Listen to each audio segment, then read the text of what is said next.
that the WIPARI has agreed that there will be no notices of motions or motions without notice, except for the motion that is on the order paper. We now come to that motion on the order paper as printed in the name of the Chief Whip. Chief Whip. Chairperson of the Council, thank you very much for this opportunity.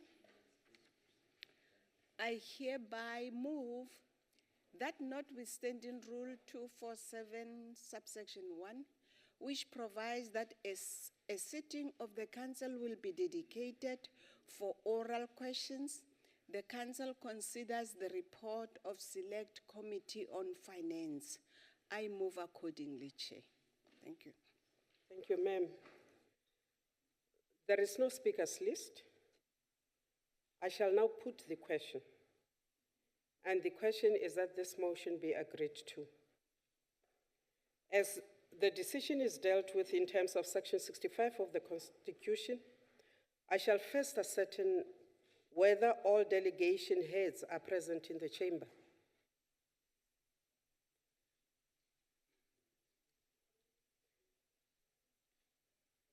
They are.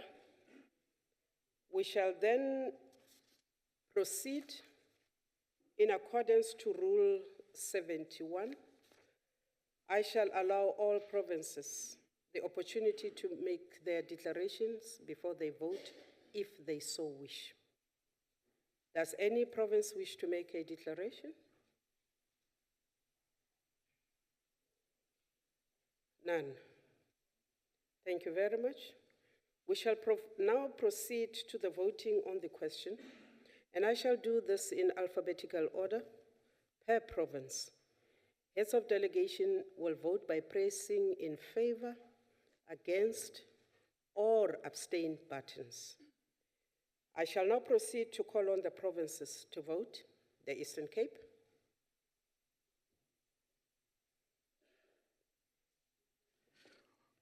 We support vote. Thank you. The Free State.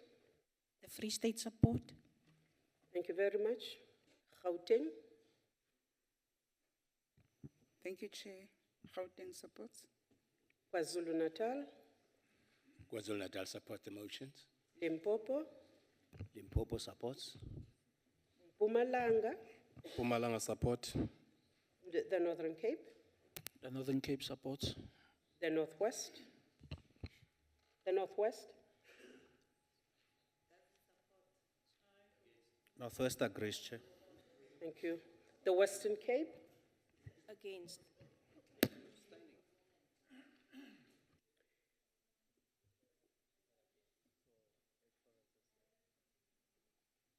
Thank you very much. Honorable members, we have the results.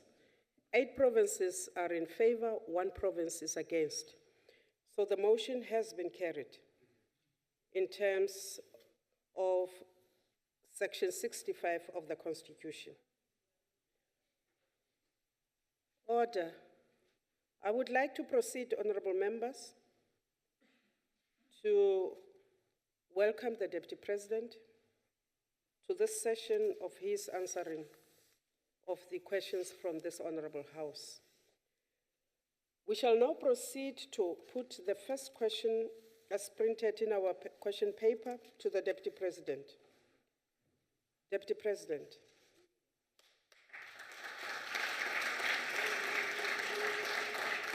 Honorable members, I must also say that the question is in the name of the Honorable F. Tlake. She is homesick. That question has been given to Honorable Ncita. Deputy President, question 19. Honorable Chairperson, honorable members, as part of the work that is being done and undertaken by government, acting together with a number of stakeholders to transform our economy and our society, we have put in place a range of policies and actions to undo the historical marginalization of women and youth in our country. We have placed the advancement of Black South Africans, women and young people, and people with disabilities at the center of the government's broader policy frameworks. These include what has been set out in the NDP, in the New Growth Path, and in the industrial and agricultural action plans that government has adopted. This commitment to fundamentally transform our economy runs through government's affirmative action legislation. It also runs through our broad-based Black economic empowerment policies and through various other sectoral charters that have been adopted by various sectors in our country. Government's preferential procurement policies continue to provide economic opportunities to historically disadvantaged groups. We are using our infrastructure build program to also advance all these objectives. The Infrastructure Development Act makes specific reference to youth employment and the economic empowerment of women. Government has allocated and indeed does continue to allocate resources to advance the economic participation of women and youth in our economy. During 2015 and 2014 financial year, for example, the IDC approved funding worth about 800 million rand for businesses with 25 or more women ownership, and 159 million rand for businesses with 25% or more youth ownership. Through the Youth Employment Accord, which was signed in 2013, government and its social partners agreed on a number of measures to promote youth employment as well as youth entrepreneurship. These included steps to address the gap between school leaving and first-time employment, work exposure for young people, and youth targets set aside in infrastructure and other projects.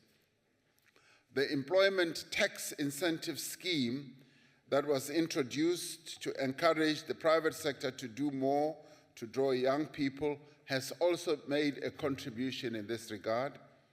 So some progress, Chairperson, has been made. Much more still needs to be done. Across the economy, in the past 12 months, 375,000 additional young people were employed and 335,000 additional jobs were created for women, as found by Stats SA. However, we need to make far more progress and work much harder and with greater urgency to bring the high levels of unemployment among young people and women down. The advancement of women in the workplace is one of the objectives that is set out in the Employment Equity Act. It aims to promote equal opportunity and fair treatment in employment through the elimination of unfair discrimination and the implementation of affirmative action measures.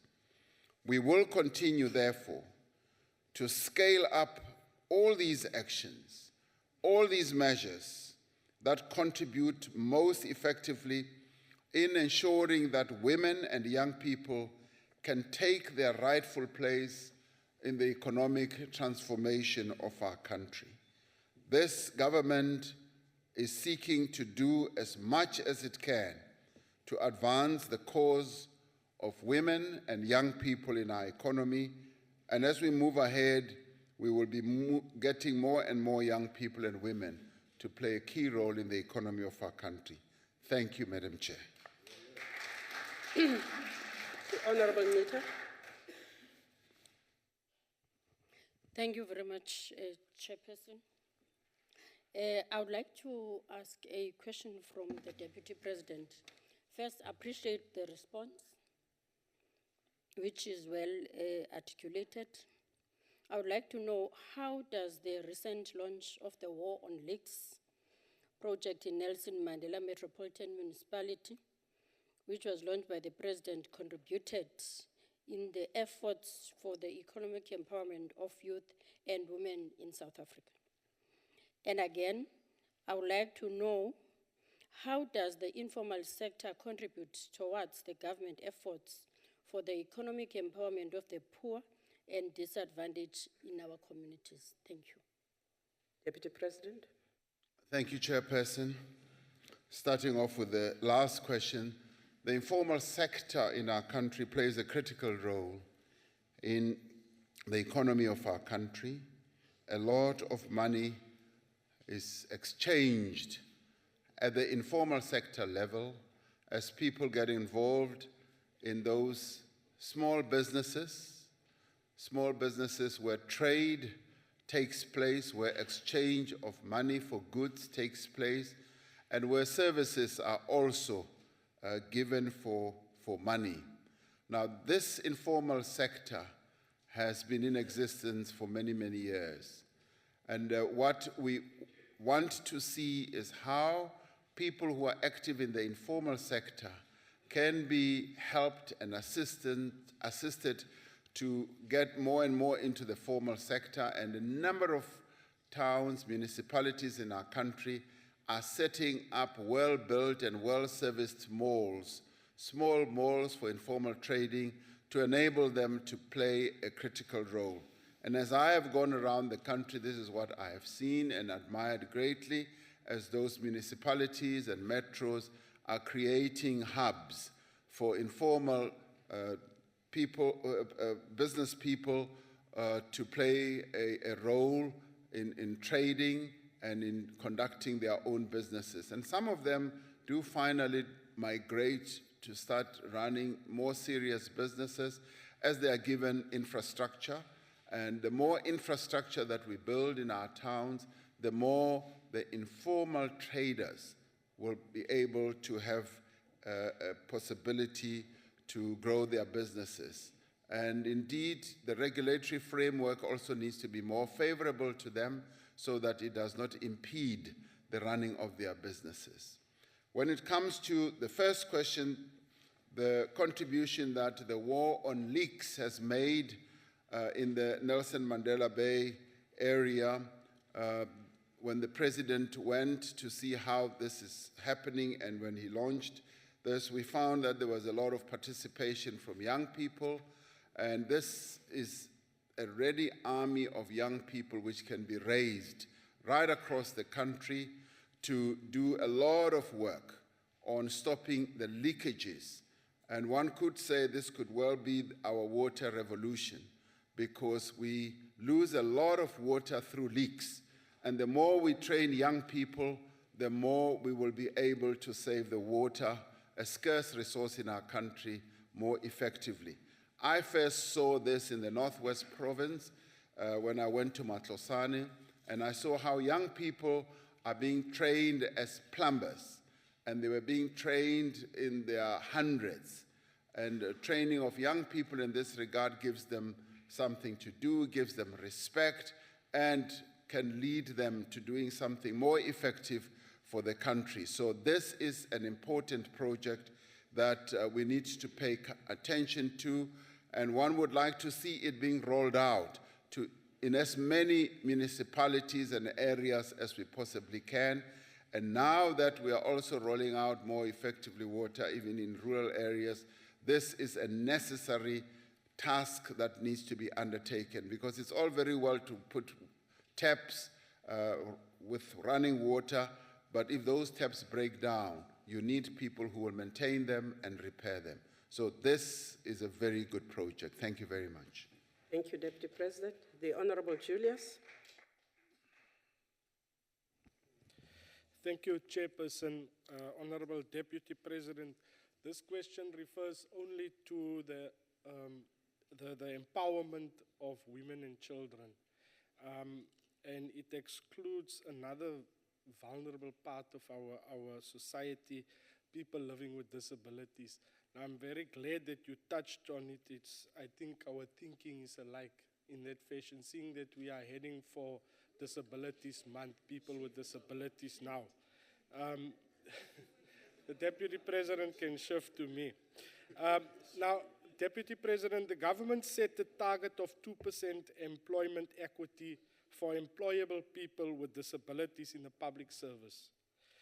It is reliably estimated that we are at 1.4%, thus missing the target of this with 0.6%.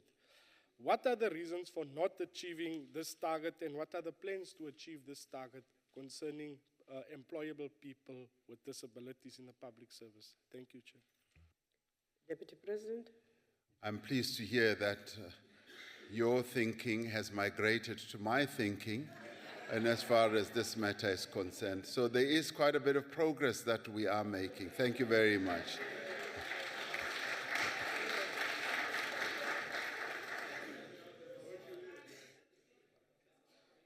Order, In members. relation to what we are doing, and you are right that we're missing the target by 0.6%, and this is something that we keep track on a quarterly basis. We do an evaluation at departmental level and even at cabinet level to see how far we are missing out on the various outcomes that we have set out for ourselves. And this is one target that we've got plans to reach. We're working to make sure that this one is achieved, and we will be achieving it. The various departments in government have a clear mandate to make sure that we do make sure that we employ people with disabilities and put them in positions where they can effectively contribute to the growth of our economy and be gainfully employed. Various measures are being taken through all the various ministries that we have to focus on this area, and I'm sure that in another year we will be giving much more positive news in this regard, because we have, as the ruling party, set our minds on ensuring that not only women and youth, but also people living with disabilities are brought into the mainstream of the economy, are employed, and they are employed in meaningful tasks, not just tasks where they answer the telephone like it has been for many decades, but where they're brought in and play critical roles in making sure that our economy moves forward. So it will be done, and next time when we do report, you will see a different figure altogether as we move towards 2%. Thank you very much. Thank you, Deputy President. Medikale. Thank you very much, Honorable Chairperson. Deputy President, in your response, you mentioned the advancement of women amongst the vulnerable group. Does this transformation seek to include the traditional women leaders? I'm referring to the wives of the chiefs, the women in Dunas, and their sisters-in-law, Order. the Khadija Mashad, as leaders of their own communities and maintenance of our rich, as they maintain our rich and traditional heritage. Thank you. Deputy President. Thank you, thank you. Yes, when we say women, we include all women, irrespective of the roles that they play in our society. And obviously, as a country that respects tradition, we pay due regard and respect to the women who are either wives, aunts, or whatever relationship they have to our traditional leaders. We pay due regard to them.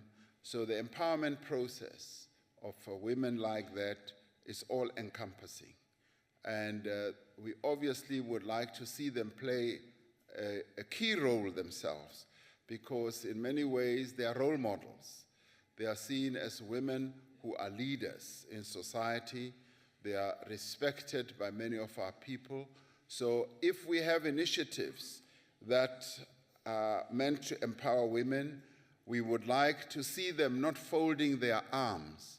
We want to see them making sure that they also get involved. They must fold their sleeves and be part of this transformation process that is underway. Because if they do not do so, we will remain impoverished without their participation, without their involvement, their voice, and their wisdom. So this process needs to include those sisters, bo rakgadi ba moshate, bo makadzi, re toda hore na bone ba jenise chanda, ba be involved ka hezwi zwithu zwine zwa itiwa. Ba songo soko dzula fhasi ba re rine re ba kololo, rine re batho bahulwane a re zwi dzheni hezwi. Re toda bona na bone ba tshi shuma u itela mini, u itela uri na batho bothe ba bone uri na batho bahulwane ba zwi dzhena hezwi, ba kona uri ba dzhenise tshanḓa ba shume zwi takadze batho bothe. Ndo livhuwa. Re a leboga. The last supplementary is the Honorable Mokoena. Thank you, Chair.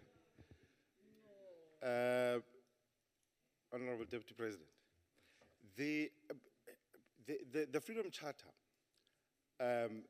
in its economic clauses, it talks about the transfer of wealth to the people. It talks about, and then it talks about land and mines and so on and so forth. But then it says that all other industry and trade shall be controlled to assist in the well-being of the people. Now, that all other industry and trade belongs in the private sector. And in the private sector is where we're seeing the inequality of women. The government has done really well. We can quote the numbers, and we spoke about numbers last time. But in the private sector, which government has no control of, and there are many examples. For instance, the mining industry has just told the country outright that they're going to expel people and so on and so on. There was nothing we could do about that. So what is it that we do then as government in the private sector to exercise that control that the Freedom Charter talks about in order for us to then empower women in that industry? Thank you very much. Deputy President. Very good question, I must say.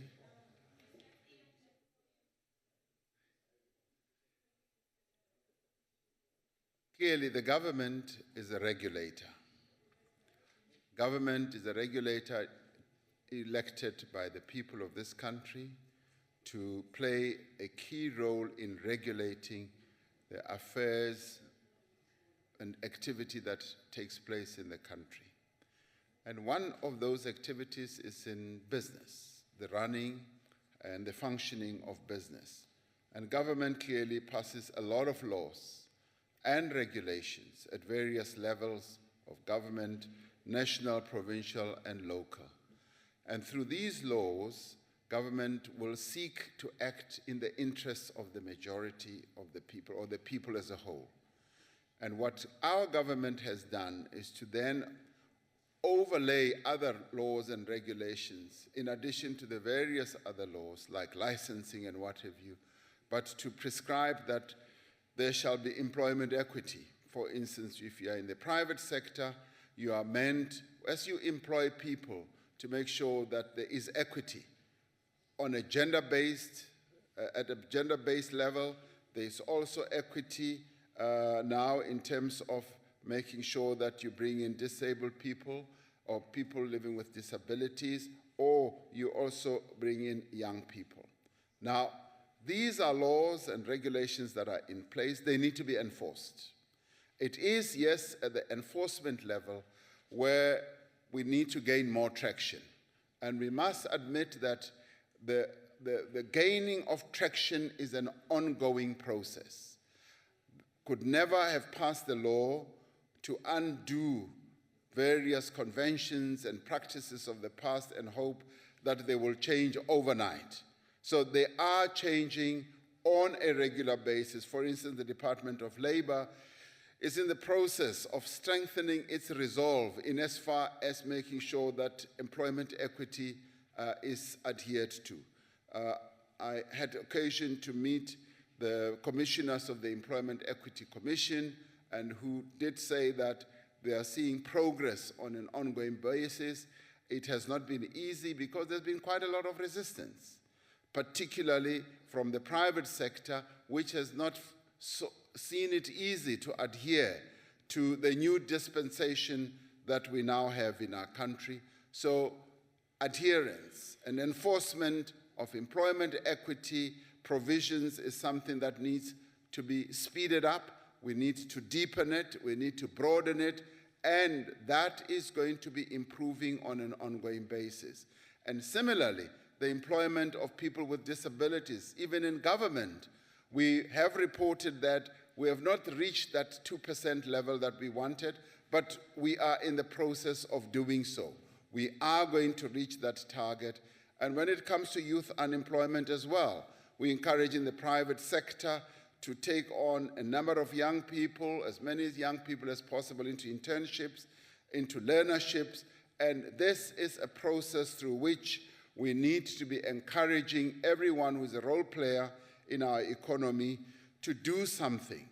In the end, all stakeholders in our economy need to do something to grow the economy, to make sure that the inequities of the past are obliterated from the face of South Africa, and we now begin to have a system or a country where there will be equity, where black people will be treated as equal citizens, even in the workplace, and where gender is going to be treated on an equal basis as well. So that is the direction that we are going, and that is why I said that's a very good question, because everybody is called upon, including all parties that are here, is called upon to act on this matter. Thank you very much. Thank you, Deputy President. Honorable members, forgive my oversight. The NCOP has a new member who has just been sworn in, the Honorable Engelbrecht. I'm sure all of us are welcoming her in the House. Deputy President, we proceed to the second question, which was posed by the Honorable Van Lingen. Order, members. Honorable members, she is a redhead. All of you can identify her. Honorable Deputy President, please proceed to question number 20. Honorable Chairperson, honorable members, the national government is engaged in a number of actions to support a range of local initiatives in the Nelson Mandela Bay Metropolitan Municipality to improve the performance of the local economy and to create jobs, to reduce inequality, as well as to fight poverty. The actions government is taking include support for industrial investment in Nelson Mandela Bay through a number of investment initiatives that have been embarked upon by the IDC, for instance.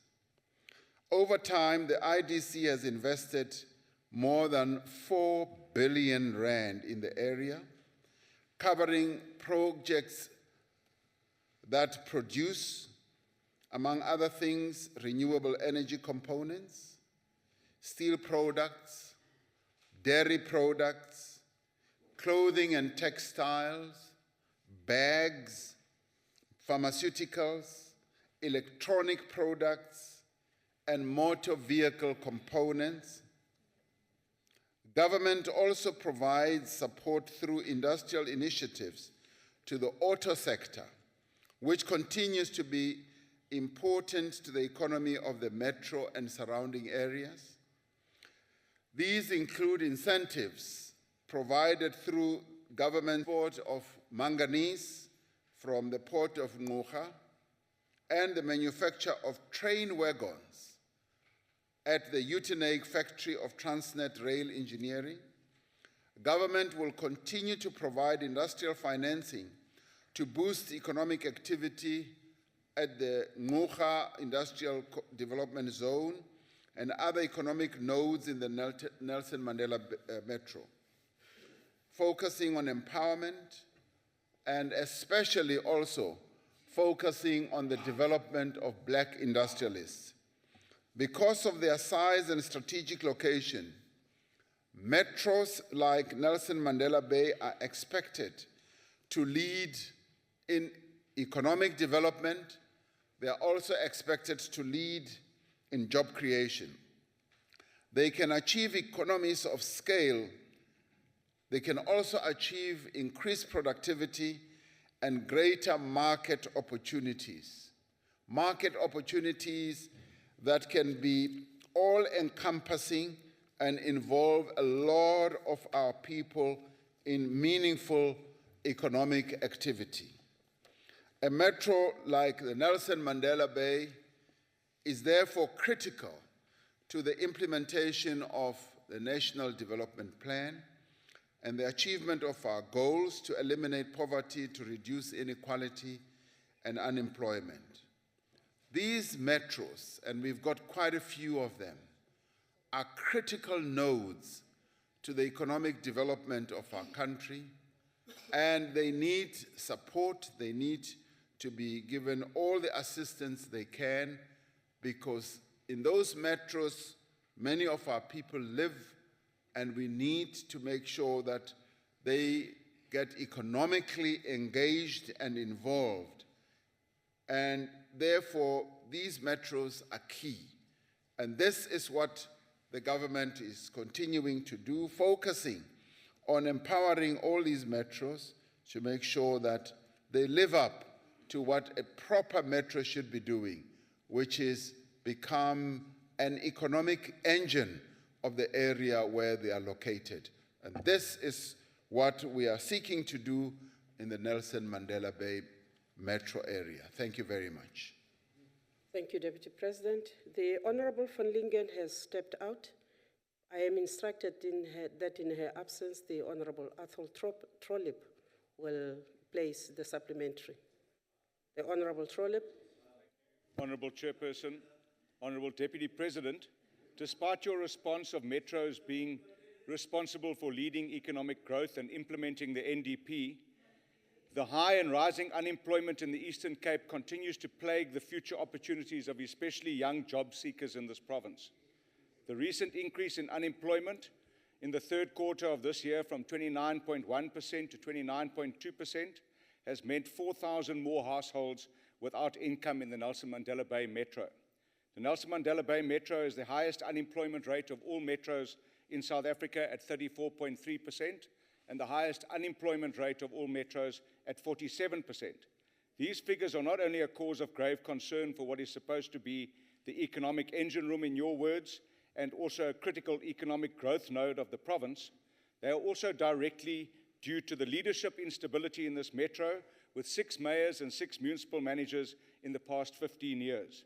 Due to this local government neglects the economy, cuts out businesses, and corruption flourishes, so much so that the National Department of Human Settlements does not trust that municipality with 4.3 billion rand to build the backlogs of houses in that city. Now, against that background, I would like to ask the Honourable Deputy President what steps the national government will take to, one, make sure that this metro is an economic hub and that it will become an engine room of growth, and that will stem the loss of jobs and also stimulate the potential of the Kucha IDZ, and what they will do to create jobs in the tourism and agricultural sector where the most potential resides. Thank you. Thank you, sir. Deputy President. Thank you. The figures that you're quoting are figures that could be extrapolated and apply to many areas in our country, in as far as the challenge of unemployment. And the key question one should ask is, are we doing something meaningful to try and stem these figures, to bring them down? And the answer is yes. And it is for this reason that the Nelson Mandela Bay area has been targeted, even by our DFIs, to invest up to 4 billion rand and much more money to come. And you have just noted it yourself.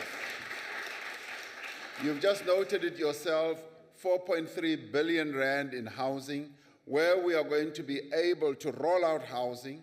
Yes, have we had challenges and problems at the leadership level? The answer is yes. We've had that, and as soon as it was noticed, even at a national level, we moved in and appointed a mayor, a leader who is going to be able, and who is already doing it, who's changing the fortunes, not only of governance in that metro, but of the economy as well. You watch and see what is going to happen there.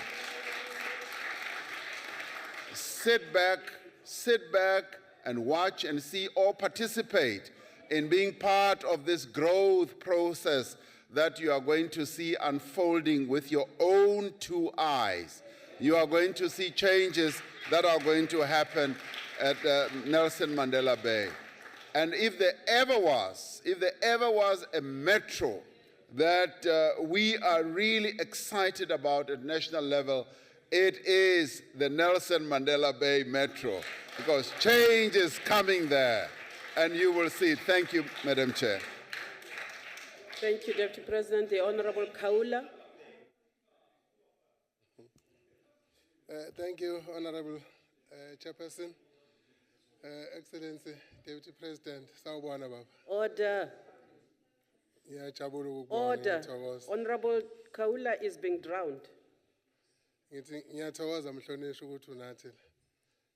The Honorable Deputy President has counted quite a number of initiatives where people get involved in pocketing what is not due to them, like it has happened in Nelson Mandela Bay with the BRT transport recapitalization. What corrective measures are taken by the government? Because money was put in by transport to the Nelson Mandela Bay Metro. Money was paid to the consortium that is running Ibongoletu Transport. Buses were parked, but people were pocketing money. What corrective measures are put in that place so that people can benefit and also the economy can grow smoothly? Thank you. Deputy President. Thank you, Madam Chair. Ngiyabonga mhlonishwa. Nalombuzo wako. Kodwa manqale lapha kule comparison oyenzayo ne Richards Bay. Ngoba akusilona iqiniso ukuthi Richards Bay asinakile. Nayo Richards Bay ibaluleke kakhulu. Ibaluleke kakhulu ngoba nase Richards Bay kuhlala abantu bakithi baphila khona, ngeke size sithi asiyinakile Richards Bay. In fact, ngizoba ngiya khona Richards Bay ngelinye ilanga ngiyozibonela kahle ukuthi umsebenzi oyenziwa uhulumeni omuphi na. Ngathanda kakhulu ukuthi sihlangane mina nawe sihlangane khona lapho eRichards Bay. Ngithokoza ngempela. Now, coming to the issue of what corrective measures are being taken. I mean, the reality that we face is that, yes, corruption is present. It's a daily occurrence in our lives. We acknowledge that. But what we must also acknowledge that we are not the only country, the only place under the sun and the only continent where there's corruption. Corruption is all over. I've just come back from an overseas trip where I heard stories of corruption and how they are dealing with it and the measures that they continue to take. So government has to be continuously vigilant in dealing with corruption and seek out those who are corrupt, seek out those who are stealing public money, and make sure that they are dealt with effectively. And that is one thing that we are very serious about, and that is why we've got all these agencies, these measures that are in place, and if anyone will seek to steal money, they should be dealt with. And for that reason, we're looking at not only civil servants, but people who work with them in the business community, as well as politicians. And it happens that corruption can become an all-pervasive type of ailment, but we need to continue with our resolve to deal with all those people. Now, if people have information about people who are stealing money, be it in the BRT, be it in whatever, what they need to do is to come forward and say, this is what is happening. We want action to be taken. And I promise you, if that happens, action will be taken indeed. And thank you very much. Thank you, Deputy President. The Honorable Vouda.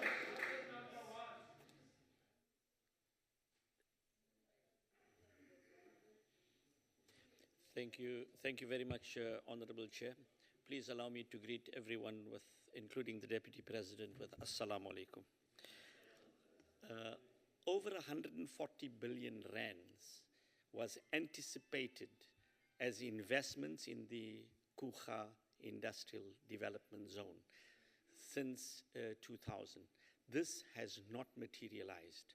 The question that we are asking is whether government has done an assessment on the industrial development zones to see as to exactly what impact this is going to have, the industrial development zones, on economic growth.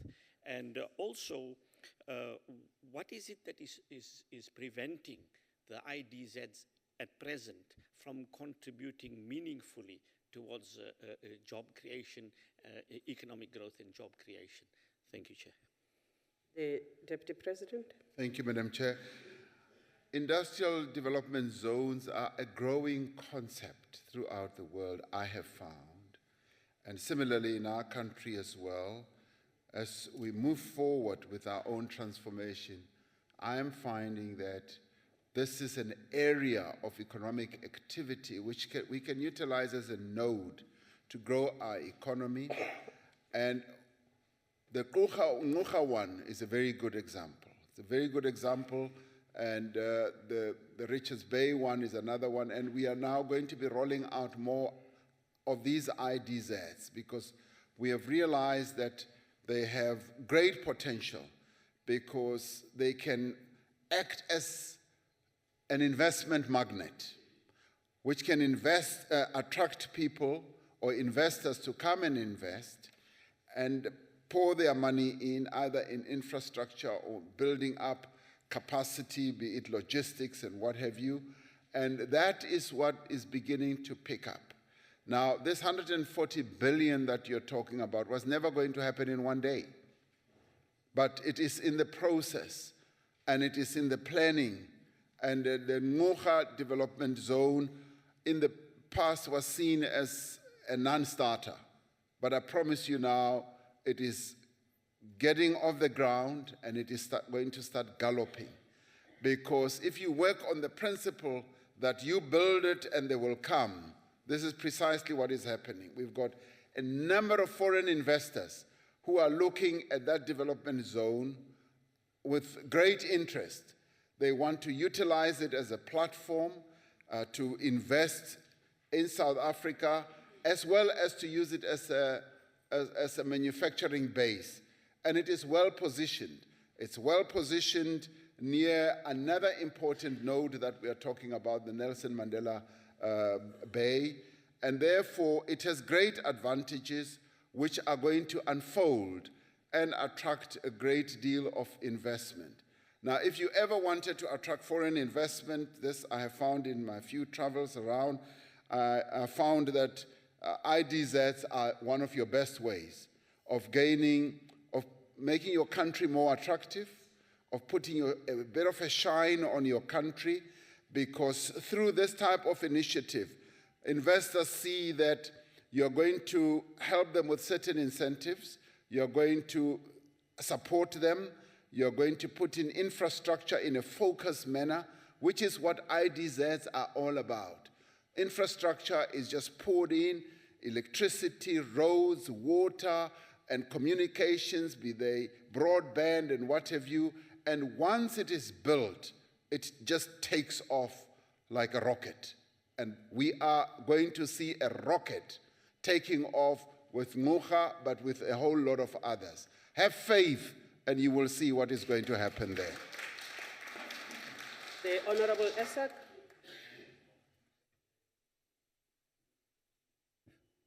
Honourable Chairperson, thank you for the opportunity. Honourable Deputy President, it's always good to see you again. Welcome. Thank you. And of course, as leader of government business, I feel compelled to ask you this question. So I'll speak it slowly so that you will grasp it. The fact, Honourable Deputy President, that the FFC has clearly pointed out that there is very limited room to respond to unexpected spending pressure or revenue underperformance. How much longer then, Honourable Deputy President, will you condone the sale of state assets to continuously bail out SOEs?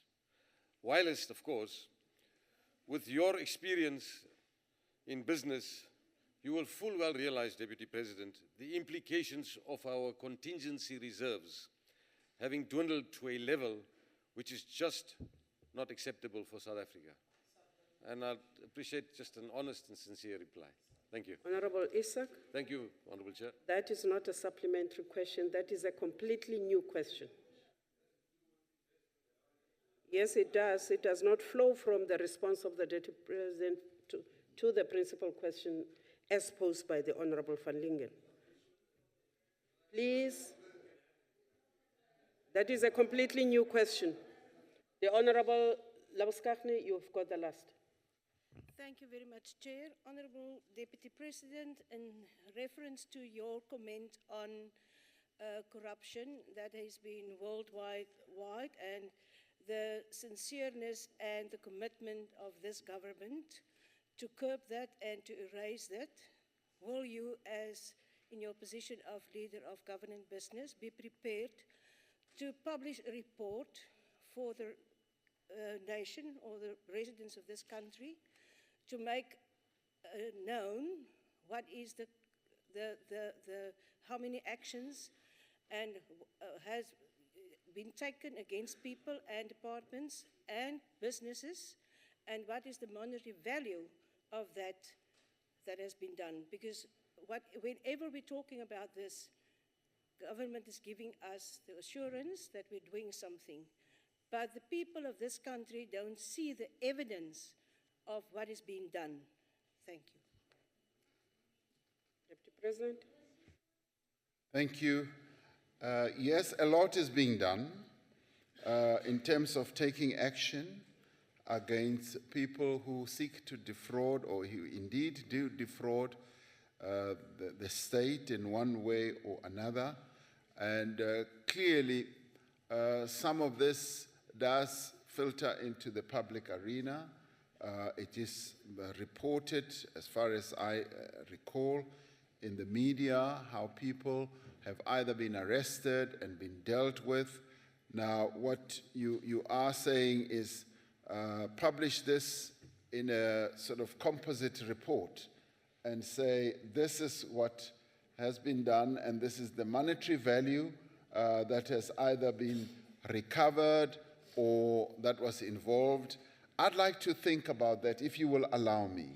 I'd like to think about how this type of report could be put together, because we do take a number of actions against these people. And in a way, this report is available from a number of centers.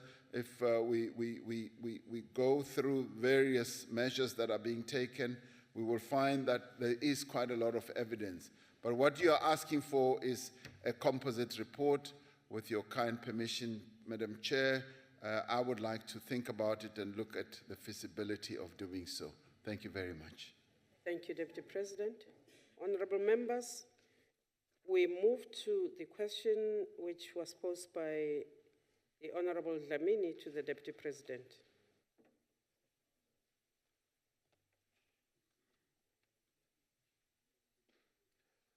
Honorable Chairperson, honorable members, the issue of university fees was discussed at length at the second Higher Education Transformation Summit that was held in October, just a month ago.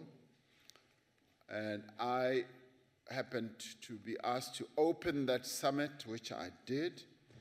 And they remained discussing a whole number of issues, and amongst the things that the summit discussed and resolved on was the higher education sector should support current initiatives to address student funding and debt problems. They recognized that there's a huge challenge when it comes to the funding of students, which has been even more evident as our young people have taken up the cuddles and demonstrated that they are living under great stress with debt and the problem of student funding. The second one was that universities, as they resolved, must be more transparent about the structures and the increment and engage more effectively on these with relevant constituencies. So transparent about their fees is what the summit felt needs to happen. The third one was that the National Finance Aid Scheme, NSFAS, must be strengthened to increase student funding for the poor and to improve recovery and repayment rates for NSFAS.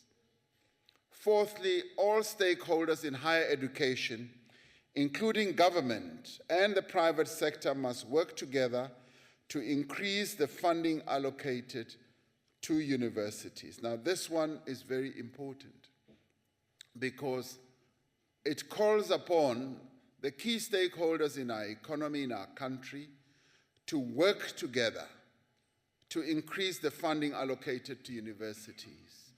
And this is a call that we're making and hoping that the private sector particularly will pay heed to. I have, for instance, even made the suggestion that the government rolls out 9.5 billion rand for NSFAS. And surely that amount of money, which is a big chunk of money, can be leveraged by financial institutions, maybe 2 times, maybe even 3 times. It could even be done 4 times to make sure that we have funding available to fund young people who want to go to universities. Now, 9.5 billion is no child's play. And if you put it out there and you leverage it, and you can come up with a number of financial instruments, financial engineering, to make sure that young people do get the resources to learn. They are hungry for education. They want to be skilled. They want to learn so that they can contribute to the economy of our country, and we should give them the opportunity to do so. So if we all work together, the private sector, government, various organizations, including university authorities and the student bodies themselves, we can find answers. And one of the first ports of call is obviously government. The second will be the financial institutions, the private sector as a whole. So there is an answer, and we can try and explore that answer. The work, sixthly, to establish expanded student funding models must be accelerated to enable progressive introduction of free quality education for the poor. That's precisely what I've been talking about. There are various models that we can come up with. Members should be aware that President Zuma convened a meeting with representatives of higher education sector on the 23rd of October to address the issue of university fee increases. Government is currently working with universities to explore various options to meet the commitment from that meeting of a 0% increase in university fees. The reality is that higher education subsidies have simply not kept pace with the significant and necessary increase in student numbers over the last 20 years. And in a way, we are suffering from our own success. We've succeeded in getting our young people into centers of higher learning, and that success has overrun our own capabilities and our abilities, and we must now catch up. We must catch up and make sure that we make real this promise that we have given to our young people. At the same time, government has massively expanded support through NSFAS. This is a reality, and the scheme has enabled 1.5 million financially needy students to access higher education, as well as TVET college programs. Government is in the process of engaging the private sector, as I said, to come up with a number of other interventions. And the banking sector has been approached, and this proposition has been put forward. We are hoping that we will engage and come up with solutions. And with this, I'm hoping that we will be able to give hope, to give not only hope, but real answers to the young people of our country who are, after all, the future of our country. And I will address the work of that task team in my reply to the next question. Thank you very much, Madam Chair. Thank you, Deputy President. The Honorable Dlamini. Angibonge kakhulu mgcini sihlalo. Ngithokoze kakhulu ukuthi ube khona nalamhla mhlonisha sakela mongameli. Ngibonge netimpendulo takho losiniketa tona.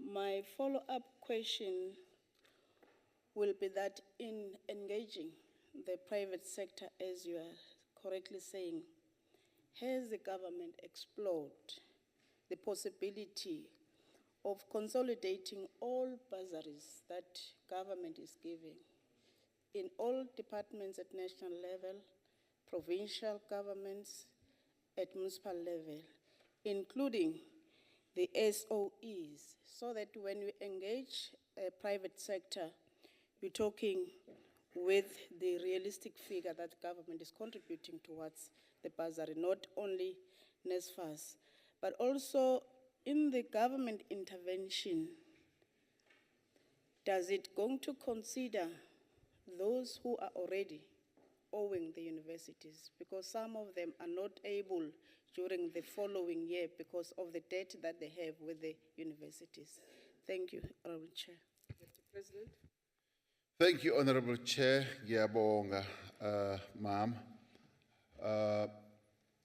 Yes, I think you've come up with a very, very important point, an assessment and evaluation of the various bursary or scholarship schemes that the government has set up, not only at a national level, but at departmental level, at SOC level, at provincial level, and some even at local government level. Wherever you go, you will find that young people are being funded in one way or another, and government has been playing a critical role. But similarly, the private sector has also been playing a very key role that we must concede and accept. And what needs to be done is precisely what you are suggesting, to evaluate all that and to have that consolidated information so that when this process that the President has come up with of evaluating everything is then properly evaluated, and that will begin to point us in a particular direction.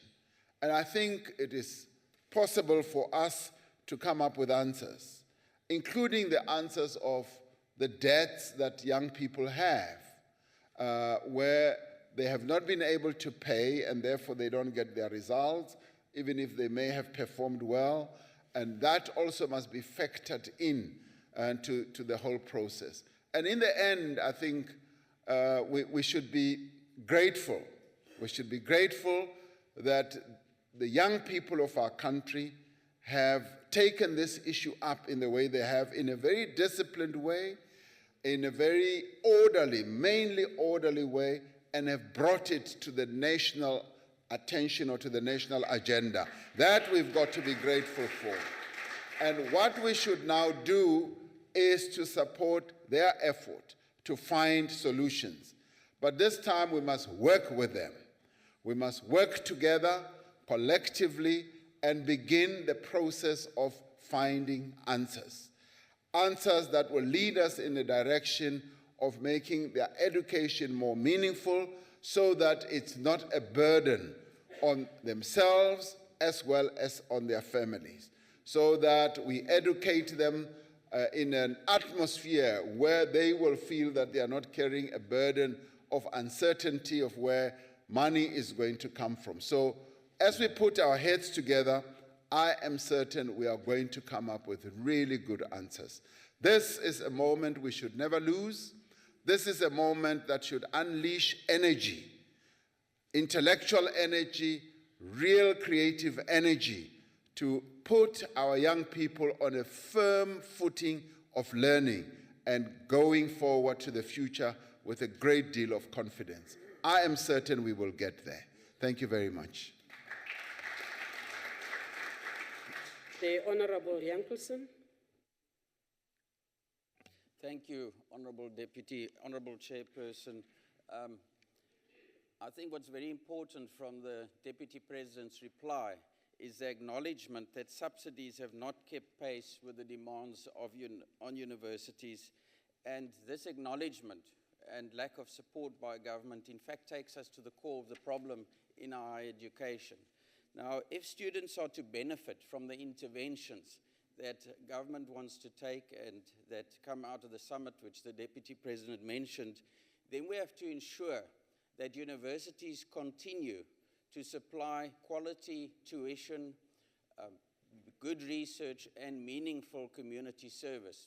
The people who make this happen are the staff members of universities. And these are people at this stage who feel very, very vulnerable in this process. Will the Deputy President ensure that your staff at universities, the academic staff, the administrative staff, the support staff, do not become victims of any of the interventions that the government wants to implement? And was this in fact discussed at the summit? Thank you. Deputy President. I think what we should realize is that there is a great deal of vulnerability. It's not only the staff that feels vulnerable, the students also feel vulnerable. And it is their problems that we've got to address. But as we address their problems and challenges, obviously we've got to address the problems and challenges of those who deliver the education, the administration, and the support. And in the end, all of us as South Africans also feel vulnerable. Therefore, it means that we must also act to make sure that we rid ourselves of this vulnerability that is prevailing now. And once we've got that resolved, half the problem is solved. And we've got the resilience. Who are we? We are South Africans. We've been able to solve difficult problems in the past, and this problem we shall also solve. We will solve this problem. So what do we want? What do we want from the lecturers and the administrators from universities? We want them to act with great commitment, great determination, great focus. They must deliver quality education and tuition to the young people who are in universities, and they must come out with great products that can compete anywhere in the world. That is what we expect from them. So as we address their vulnerabilities, their working conditions and so forth, so must we do it. For the lady who sweeps the rooms, the offices in the university, from the man who tends the gardens in the university, the driver as well. So the people who are working in the universities, who are either outsourced or whatever, also have to be factored into this equation. So for this equation to balance, everybody's interests must be addressed. Everybody's concerns must be addressed. We cannot address the concerns of one entity only and leave out the others. So if what you are saying is address the concerns of everyone, globularly, collectively, then we are friends. But if you are saying address only the one section of lecturers, then we cannot be friends. But I think you are my friend because you say let's address everyone's concern. So I thank you for that. Thank you, Deputy President. The Honorable Komphela.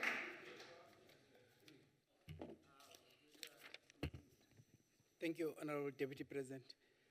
Honorable Deputy President, contrary to the view that there is lack of support of government to the universities, 70% of the life of the university is dependent on government. It's a fact.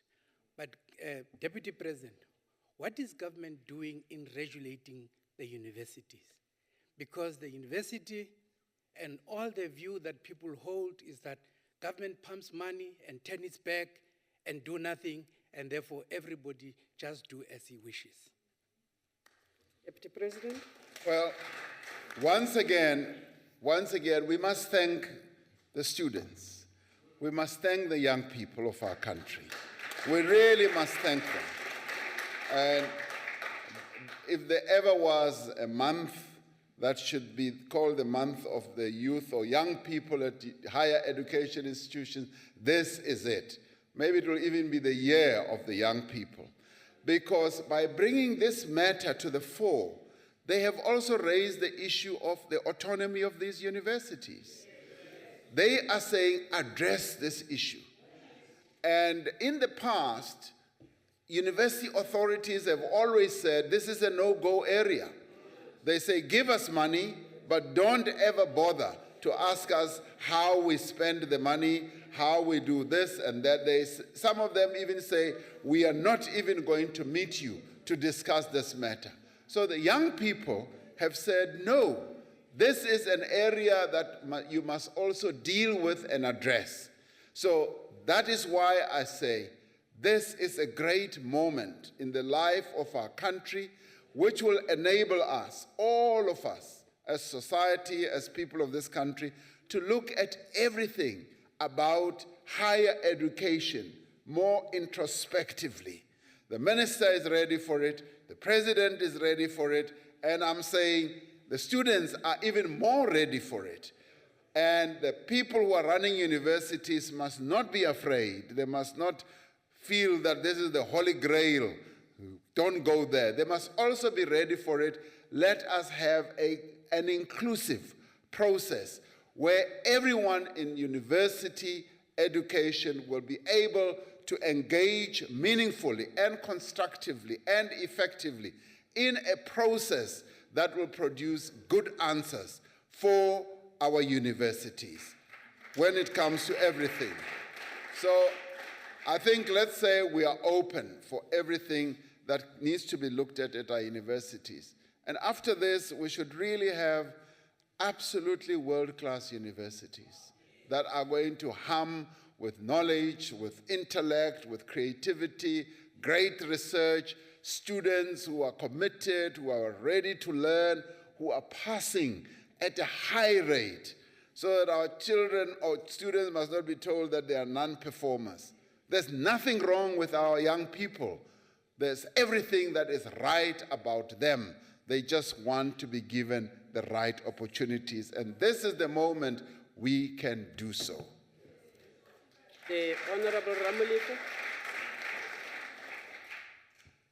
Thank you, Chairperson, the Deputy President. As part of doing the follow-up, you were saying you're open to all the ideas. The DA just made a proposal. I want to check whether will you be considering the DA proposal of how we deal with the current funding, as much as you made concession, but the budget presented doesn't really talk about the current challenges. I want to check from your side, are you going to consider that proposal so that we, as much as we are saying there will be no increase for this current financial year regarding the institutions, so that we deal with the challenges rather than allow the institution to go down. I want to check whether it's something we are going to consider. No. Deputy President. I think, this challenge that we're facing should not be given labels. Should not be given labels. The students themselves have not given what they are going through a label. It's not an ANC label, it's not a DA label. They have said, no, it is a South African label. That's what it is. So let's not come with cheap shots that say this is this party's proposition and so forth. Let's not come with that. Let's come with good shorts. And a good short will say, this is a proposal of the people of South Africa to solve the question of higher education. Full stop. That's Deputy what we should be President, saying. I've got a point of order. Tate Kaula, what's your point of order? Yes, Honorable Chairperson, it's a point of order to the Honorable Deputy President. When he talks about labels, he talks about DA and ANC. I should also have been mentioned, sir. Oh, Deputy President, the IFP wants to be mentioned too. Deputy President. I've accepted the point of order. The IFP as well, the NFP as well, and you don't want me to mention that? Okay. So I should only mention the IFP. Okay.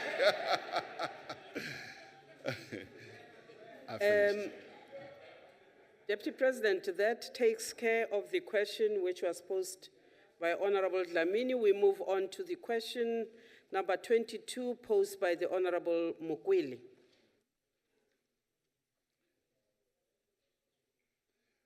Honorable Chairperson, honorable members, in 2012, the Minister of Higher Education and Training established a working group to investigate and advise the feasibility, and it's more or less the same issue that we were addressing earlier, of free education for the poor.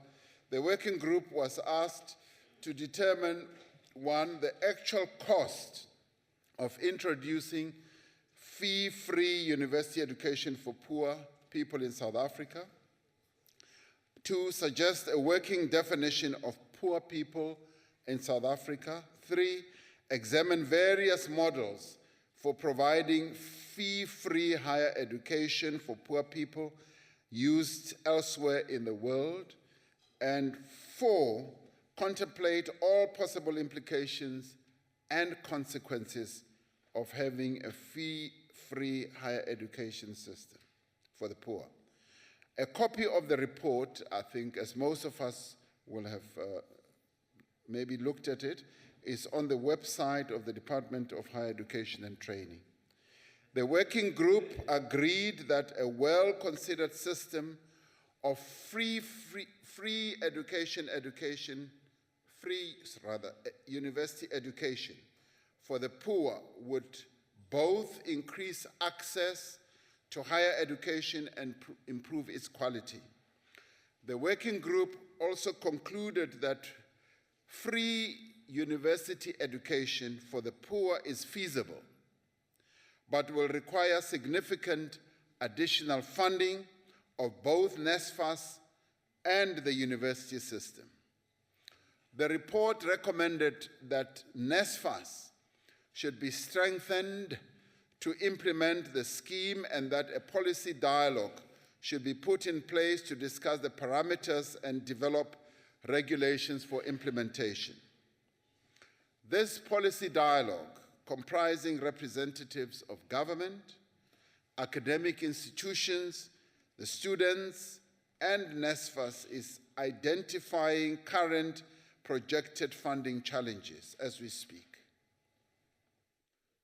It is expected to propose policy and legislative amendments to give effect to the recommendations of the working group and the recommendation in the National Development Plan that all students who qualify for NSFAS must be provided access to full funding through loans and bursaries to cover costs of tuition, books, accommodation, and living expenses. Free higher education for undergraduate students is socially and economically desirable. It can be financially feasible as well, as they concluded. Already, much work has been done to lay the foundation for the achievement of this objective. Much work still needs to be done, and critical choices, however, will need to be made if we are to develop a sustainable funding model that ensures access and achieves quality outcomes.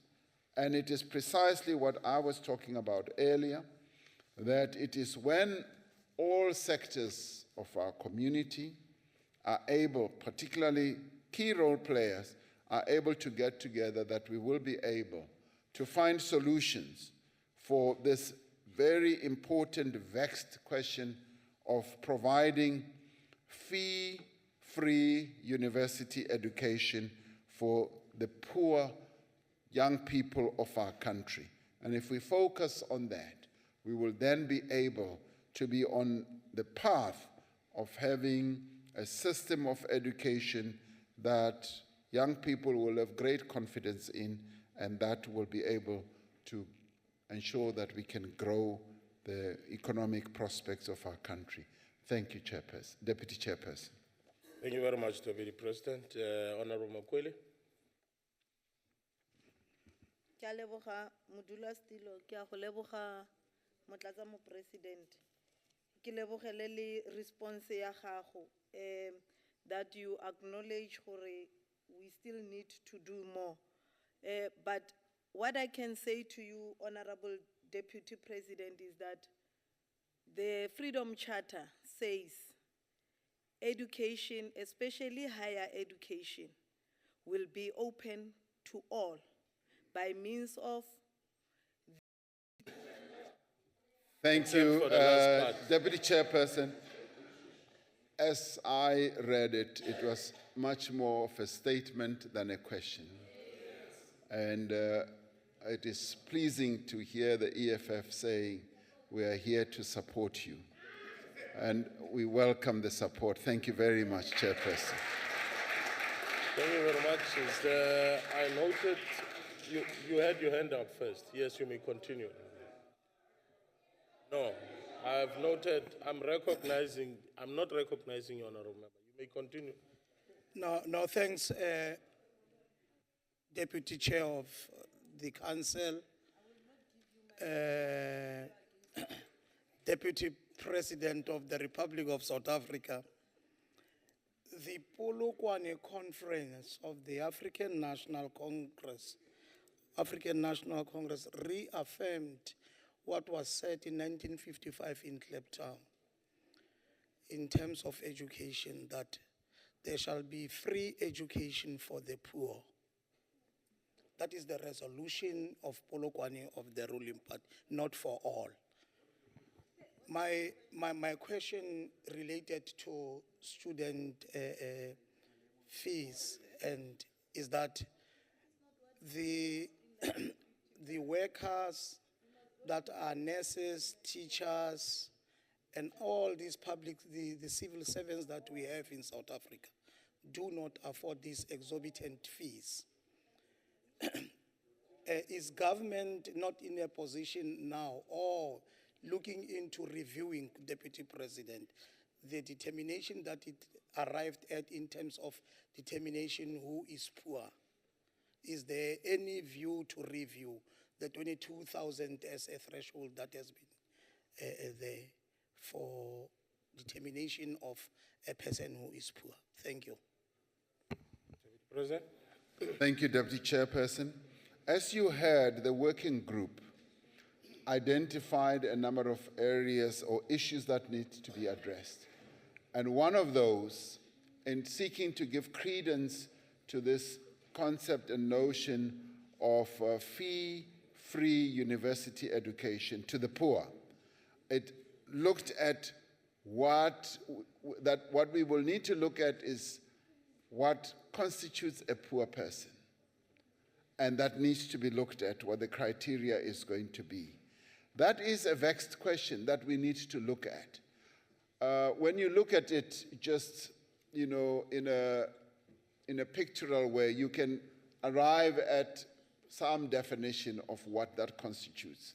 You can look at income levels and say this income level below this, that constitutes you as poor. And we have many poor people in our country. But if you're now talking about nurses and teachers and so forth, I think you're talking about a different type of category. Now, I would like to propose that we look at students who are in the system right now, who are young people who are in universities, and those who will get into the system, and look at how we address the challenges that they face. Those who may either be now working but trying to become more professionals like teachers and nurses, that is another category that can be looked at a later stage. But right now, our focus must be the young people who are in the system and those who are about to get into the system, to set good policy positions and instruments that are going to alleviate the real serious burdens that they currently experience. Thank you very much, Deputy Chairperson. Thank you very much, Deputy President. Honorable Julius. Thank you, Chair. I didn't know that you noticed me. But yeah, Deputy Chair, we had interventions in higher education on numerous occasions. There was a ministerial task team on review of NSFAS in 2010. We had a ministerial committee for review of funding of universities released October 2013. And again, the second Higher Education Summit and new task teams, and the list goes on and on. Honorable Deputy President, you were the chairperson of the ministerial review of the funding of universities in 2013 that had at its purpose to review the experiences of the past years on the framework of funding for universities and changes that was needed in these funding models.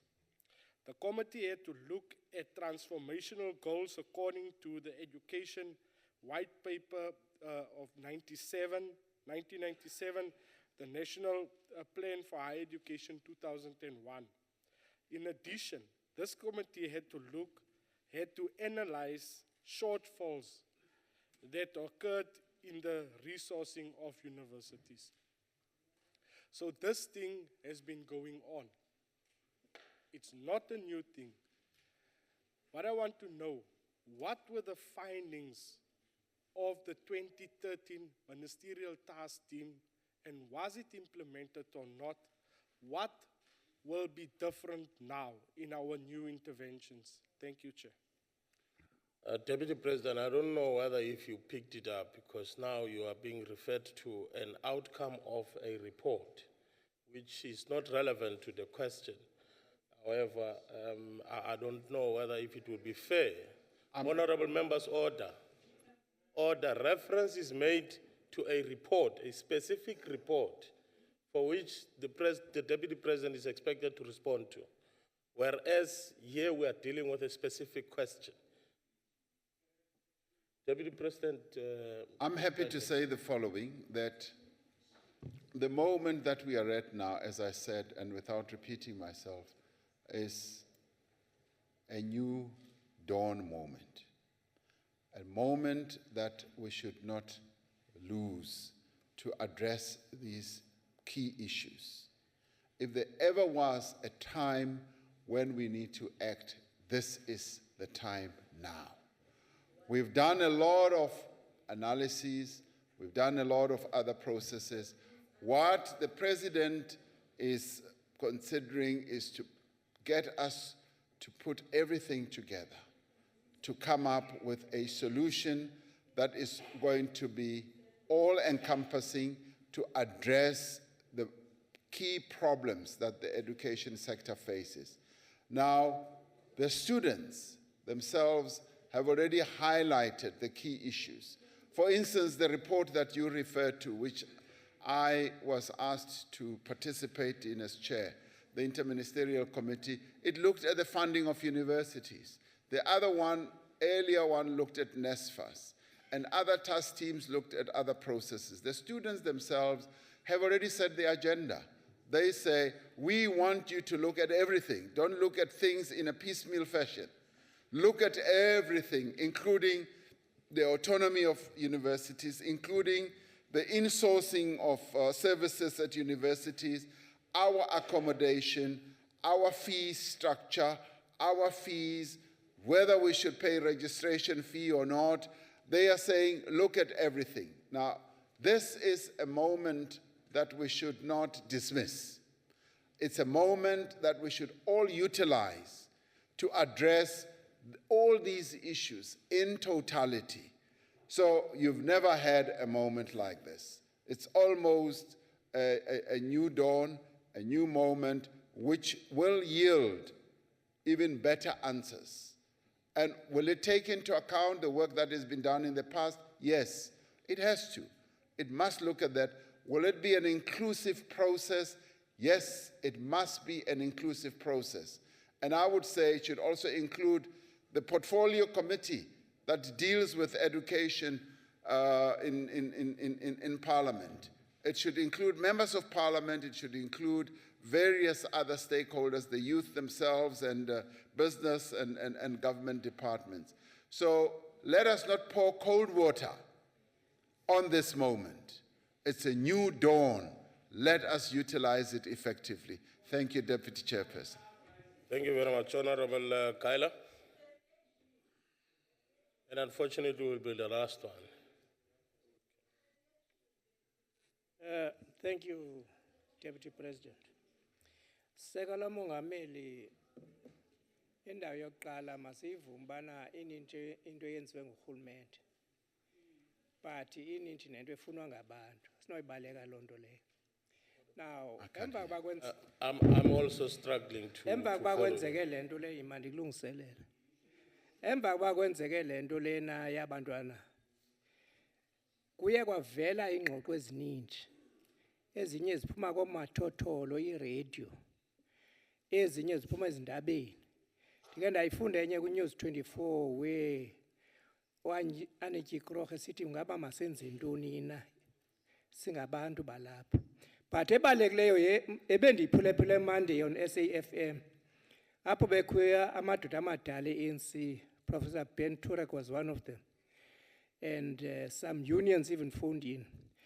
There's a cry from the civil society, from political leaders, from elders of the ANC, that it is high time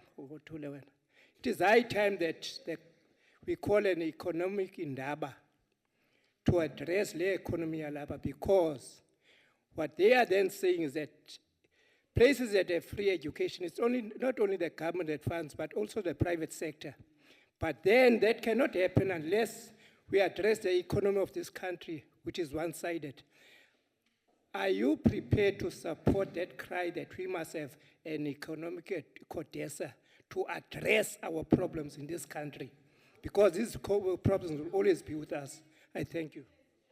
No, it's not for you to ask me that. I've got my clock here that I'm following, and it will guide me whether if it's within the 2 minutes. The question is quite irrelevant. It's quite good, yes. Deputy President, I wouldn't encourage us to really respond to questions that are not relevant to the question, to the principal question. Because once we do that, we'll be setting a trend now for members to do that. So the question is irrelevant. That brings us then to the end of this question. Honorable members, we shall then proceed. Honorable members, we shall then proceed to question number. May I take the point of order? I said that talk show was about the no fees. So the question can then not be irrelevant because it was a talk show about the no fees. How do we fund the no fees? Okay. How is it then irrelevant? Is the question, how then do we proceed with the no fee program? Okay. That should have been the question, not the economic Indaba to address and all the CODESAs and all that. Deputy President. Yes. That. No, in the first place, I'm not a House Chair, and the second thing, I'm not recognizing you, Honorable Member. I am not recognizing you because I'm allowing the Deputy President to respond. The follow-up question that I took, which is the last one, I'm allowing the Deputy President to respond to that. Can you take your seat, Honorable Member? Can you take your seat? Can you take your seat, Honorable Member? Yes, I don't recognize you. Can you take your seat? Can you take your seat, Honorable Member? Can you take your seat, Honorable Member? No, can you take your seat? Honorable Mtileni, can you take your seat? Thank you very much. On what point are you rising, Honorable Member? Honorable Mtileni. On what point are you rising, Honorable Member? On what point? Honorable Mtileni, we emeletse are point of order. Why don't you allow him to raise his point of order? That's not. Why don't you? No, Honorable Mukweli, that's not a point of order. Why don't you? We are pleading with you, Chair. No. Please. I'm requesting you to. May you take your but seat Chair, but Chair. No, may you take your seat Chair. so that I address you. No. May you take your seat. May you take your seat, Honorable Member.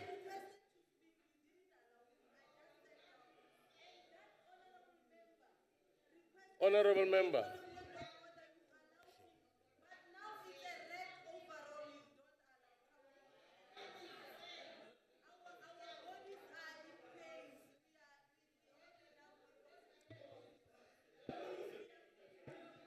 Okay, fine. I listened to the plea. Now, can I respond to your plea? Can I respond to your plea? Take your seat, Honorable Member, whilst I'm addressing you. I'm addressing your plea. Honorable Member, can you take your seat, please? Honorable Member, can you take your seat, please? Please. Thank you very much. Thank you very much. Thank you very much for taking your seat. Thank you very much. Honorable Mtileni, can you take your seat? Take your seat. Honorable Mtileni, can you take your seat, please? Can you take your seat, Honorable Mtileni? Take your seat now. Thank you very much, Honorable Mtileni. Thank you very much, Honorable Mtileni, for order. Thanks for your cooperation, Honorable Mtileni. Honorable Deputy President, can you continue with the reply? Thank you, Deputy Chairperson. The answer to the last question about finding the money for fee-free education is exactly more or less what I was saying earlier. There's nothing much more to be added. I mean, clearly, the resources to fund fee-free education have to be found, and it is for that reason that we've got to come up with a number of models. We've got to come up with a number of suggestions, initiatives that will get as many stakeholders as possible involved, and already the call has been made to the private sector, which is a reservoir of a lot of wealth and money, to participate also in the process of education for our children. And at the same time, government must also come up with initiatives that will be enriched by various proposals that will come from all key stakeholders and role players in our country. Thank you very much, Chair. Thank you very much, Deputy President. That takes care of question 22. Then we'll proceed to question 23 by Honorable Mapuwe. Honorable Chairperson, honorable members, since my appointment as Special Envoy to Sri Lanka, various stakeholders have requested and proposed that South Africa should assist in sharing our experience with regard to the Truth and Reconciliation Commission. In September 2015, the Sri Lankan Prime Minister asked South Africa to share its experiences for technical assistance, with the setting up of a Truth and Reconciliation mechanism in Sri Lanka. It is expected that a number of engagements will take place between South Africa and Sri Lanka over the next few months, discussing precisely this matter. A number of them will come and visit our country and exchange views and experiences with a number of our South African compatriots who participated in the Truth and Reconciliation Commission process. And we will also be sending a number of people out there who will also share their thoughts and views. All this is intended to support and capacitate the government of Sri Lanka, the religious leaders as well, and civil society to fulfill the commitments they have made with regard to setting up a credible domestic accountability mechanism that they want to set up. The government of Sri Lanka has to date not requested assistance from South Africa with regard to constitution making.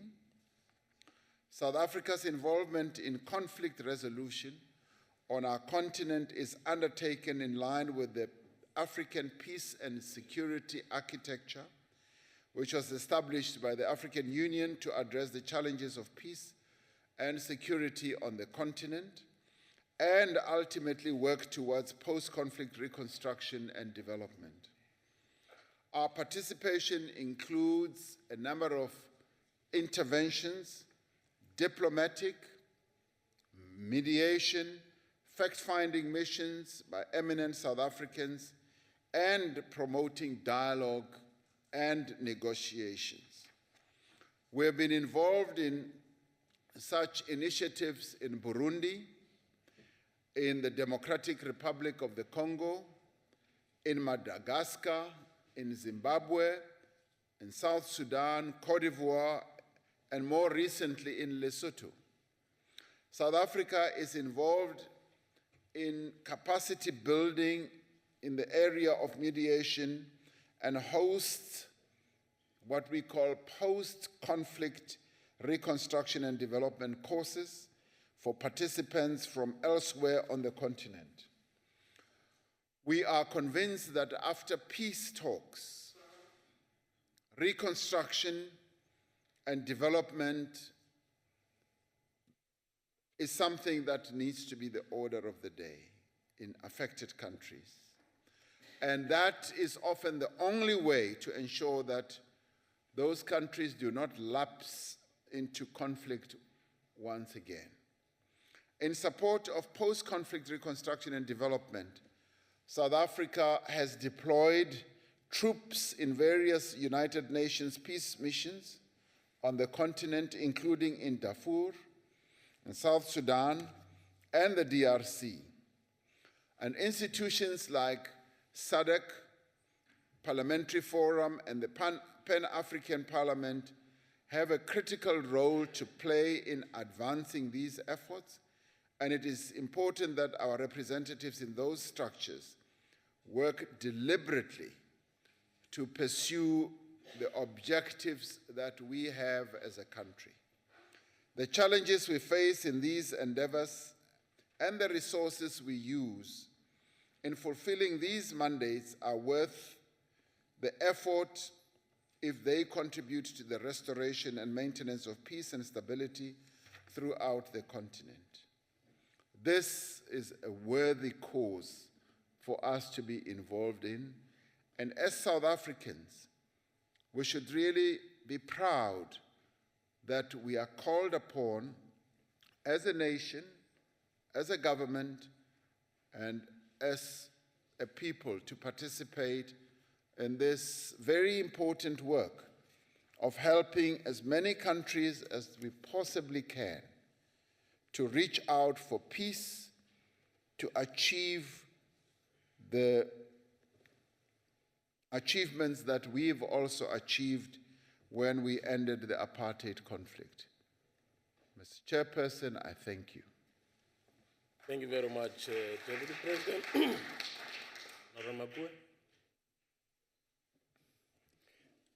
Thank you, Deputy President, through you, Chairperson, for the answer. We do note with appreciation that in the African Union, we are party to Agenda 2063, wherein specific mention is made to silencing the guns. My question, therefore, Mr. President, would be Deputy. about, sorry. Sorry, Deputy President.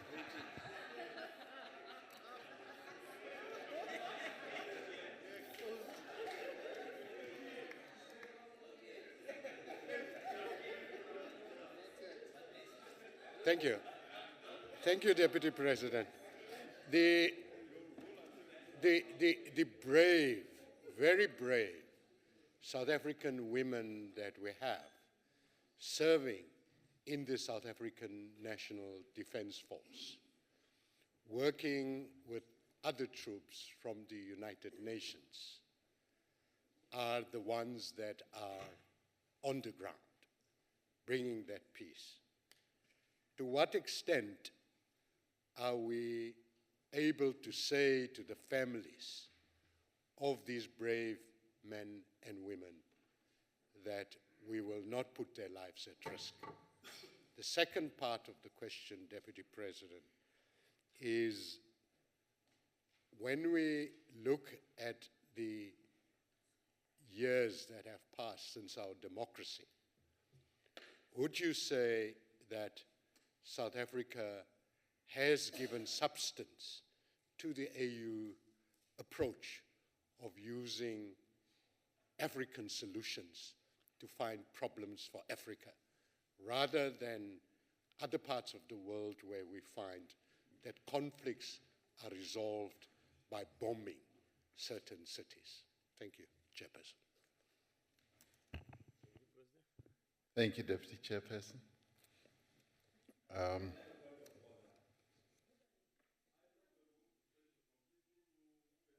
Being smuggled in. But if it were somebody like myself, I would have been ruled out automatically for saying, no, this is out of order. Because I think Honorable Makwe is smuggling in a completely new question, but you are mum about it because it's in your camp. This is unfair. That's not a point of order. Can you continue, Deputy President? Thank you, Deputy Chairperson.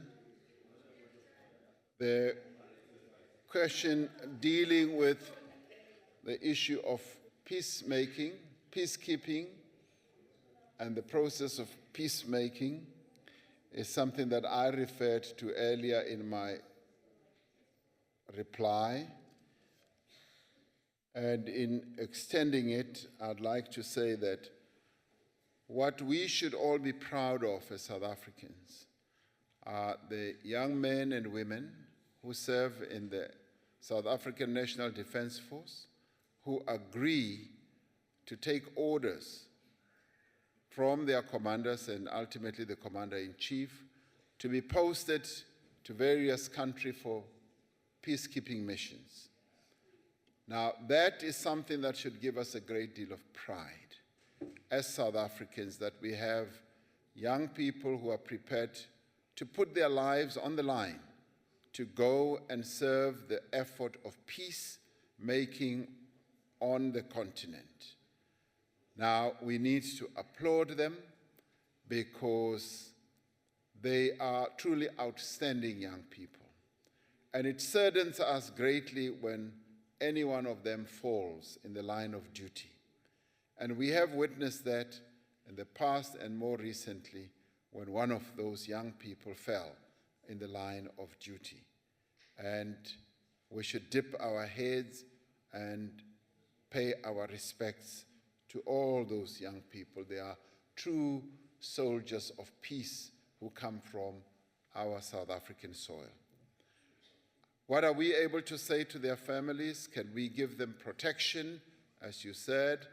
Yes, to the extent that we are able to, as a government, as a country, yes, we do offer them that and make sure that whenever they are deployed in countries where there is conflict, they act within means where they can be safe, but at the same time, make sure that they do install peace wherever they are operating.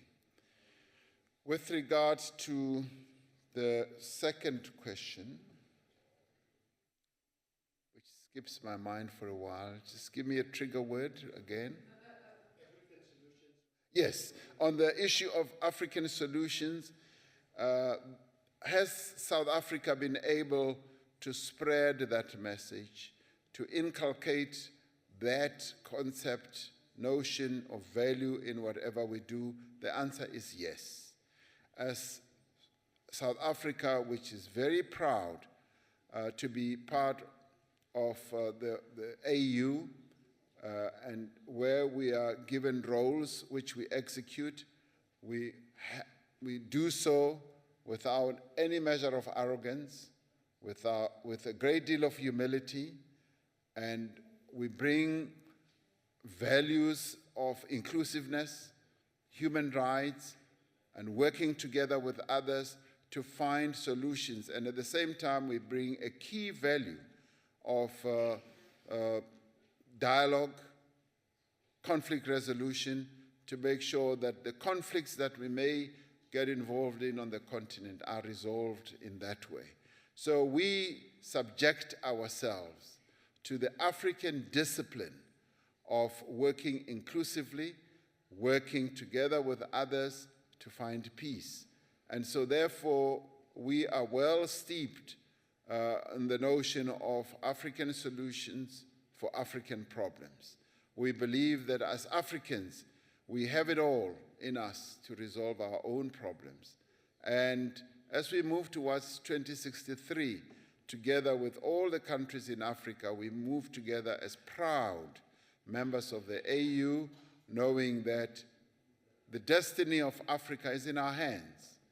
As we are Africans, we must resolve our own problems using African solutions, using African traditions, African culture, African practices, African principles, and African ideology and everything to get us to where we need to go. Thank you very much. Thank you very much, Deputy President. Honorable Faber.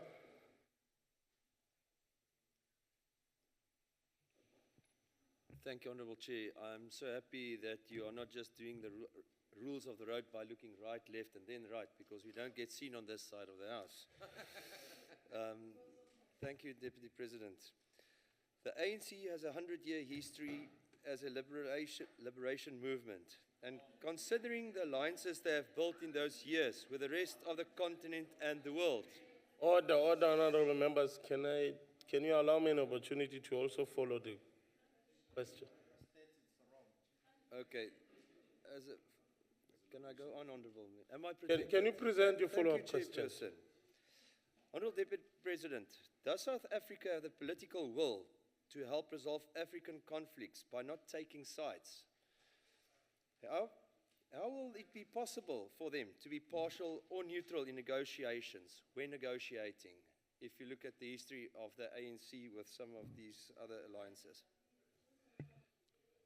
What negotiations are you referring to? Can I take the point of order? Thanks, Deputy Chair. I'm rising in terms of Rule 46, B.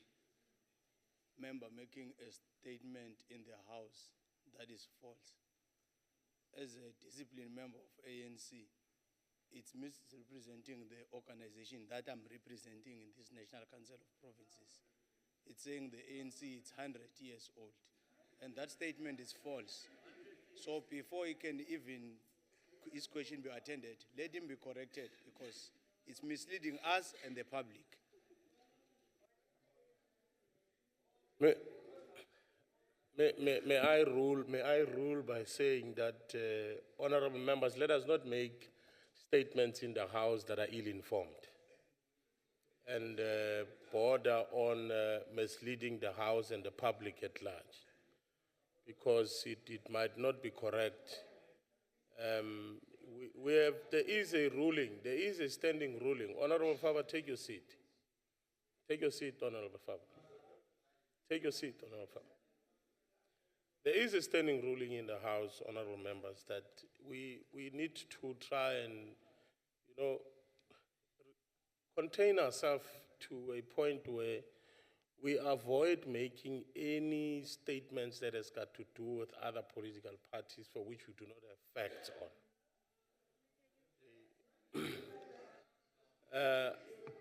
especially when it comes to internal matters of other political parties. No, I'm just reminding, I'm addressing you, honorable members. I'm reminding you of something that has happened before. Now, if then this is the case, because it could be that Honorable Faber might have misled the House.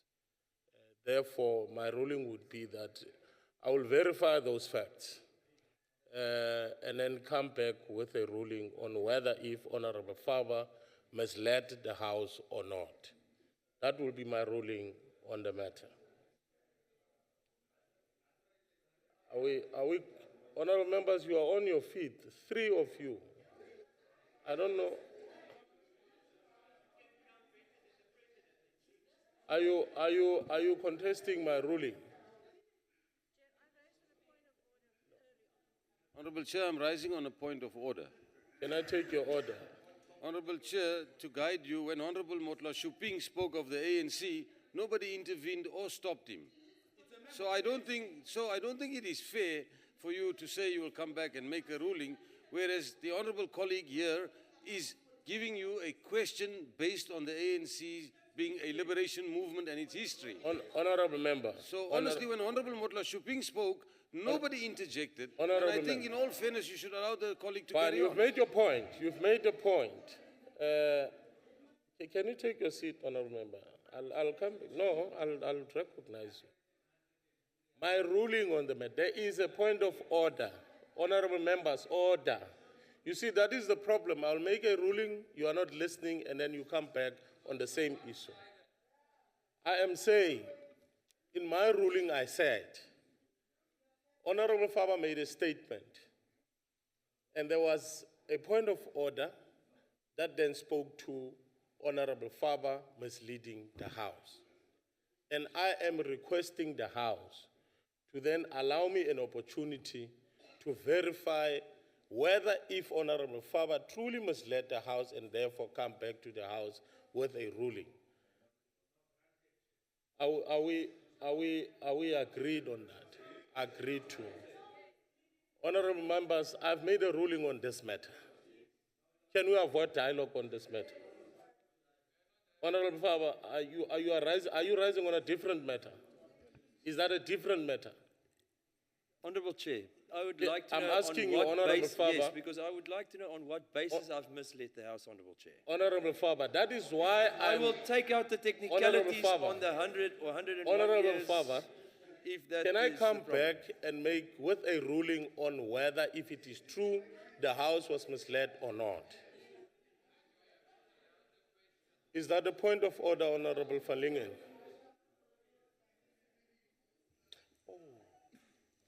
Chairperson, Honorable Faber said the ANC has a 100-year history. Honorable van Lingen. You cannot Honorable place a van ruling- Lingen. Honorable van Lingen, I'm not recognizing you. I am not recognizing you primarily because I've made a ruling on the matter. I don't need any clarity. No, you can't tell me how to make a ruling. If you are not happy with my ruling, it's fine. There are processes that you can follow on that matter. But for now, I've made a ruling on the matter. Can we proceed? Can we proceed, honorable members, by recognizing Honorable Labuskaghni? Thank you, Honorable Chair. I would like to know on what rule, which rule in this book did you use to make the ruling that you did? Because in this book, there is no rule that said that when you talk about another party, it's misleading the House. I'm so sorry, Chair. We can't go on this way. No. Forever protecting No. the ANC in this House. I don't know what is. No. So No. take your seat, Honorable Dlamini. Take your seat, Honorable I would Dlamini. like you as the Chair to quote Take your the seat, rule. Honorable Dlamini. I don't know what is this excitement. Honorable members, I have made a ruling on the matter. And therefore, on the basis of that, we shall proceed with the business of the day. Honorable Deputy President. Thank you, Honorable Chairperson, Deputy Chairperson, honorable members. The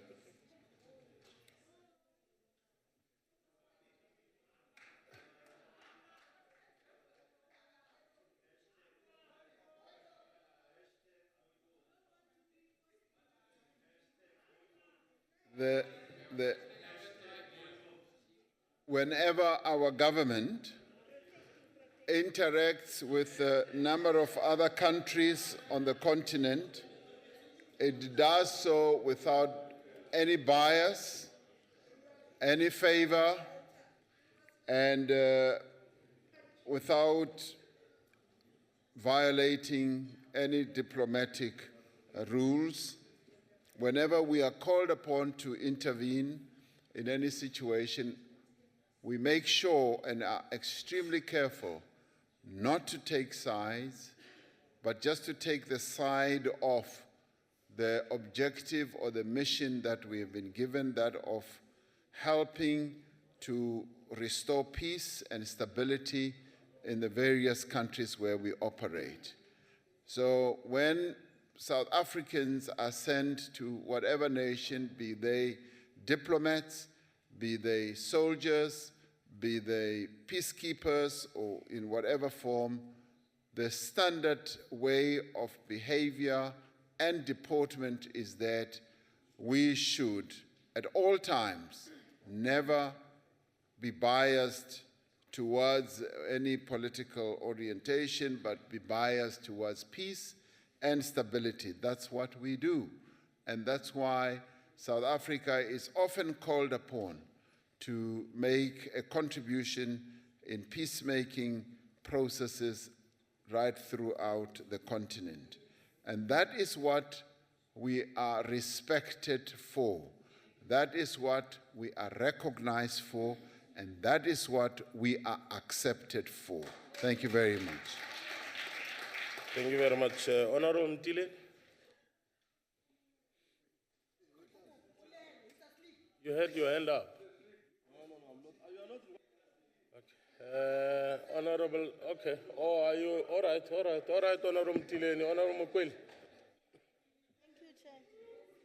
Thank you, Deputy Chairperson. Deputy President, in terms of building economic resilient continent that is characterized by democratic practices, what is the government doing about South African companies that goes around African countries who operate with complete disregard of domestic legislations like MTN did in Nigeria? What is your problem? Sit down. Honorable Dlamini, it's not a point of order. On what point are you rising? Thank you very much, Honorable Deputy Chair. Is it parliamentary for Honorable Mtileni to eat chappies in the House? Honorable, may I not take that as a point of order? Honorable Deputy President. Thank you, Deputy Chairperson, for that question. We as a country have made sure that we published a code of ethics and business behavior that we would like South African-born companies, as they operate in other countries, and particularly on the African continent, to adhere to.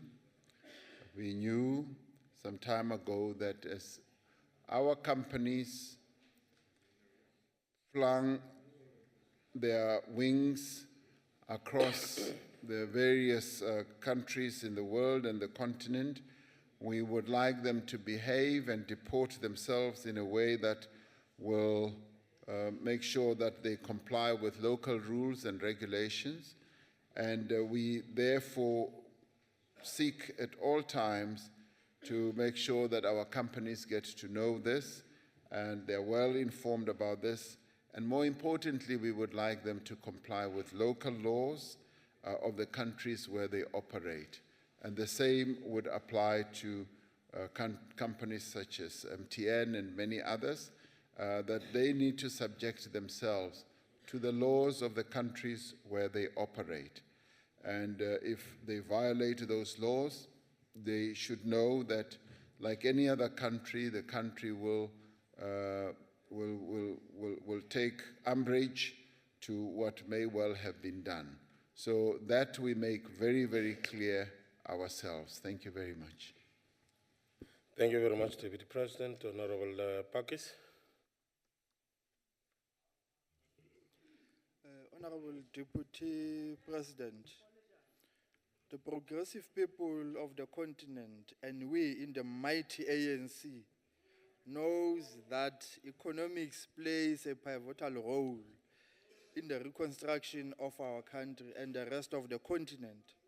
Thus, economic reconstruction cannot be separated from post-conflict reconstruction. Can you indicate and share to us about the African heads or states, what are they doing on economic challenges for our continent? The question is irrelevant. The question is irrelevant to the principal question. Therefore, I shall not allow the question to be proceeded with. Honorable members, that brings us to the end of that session.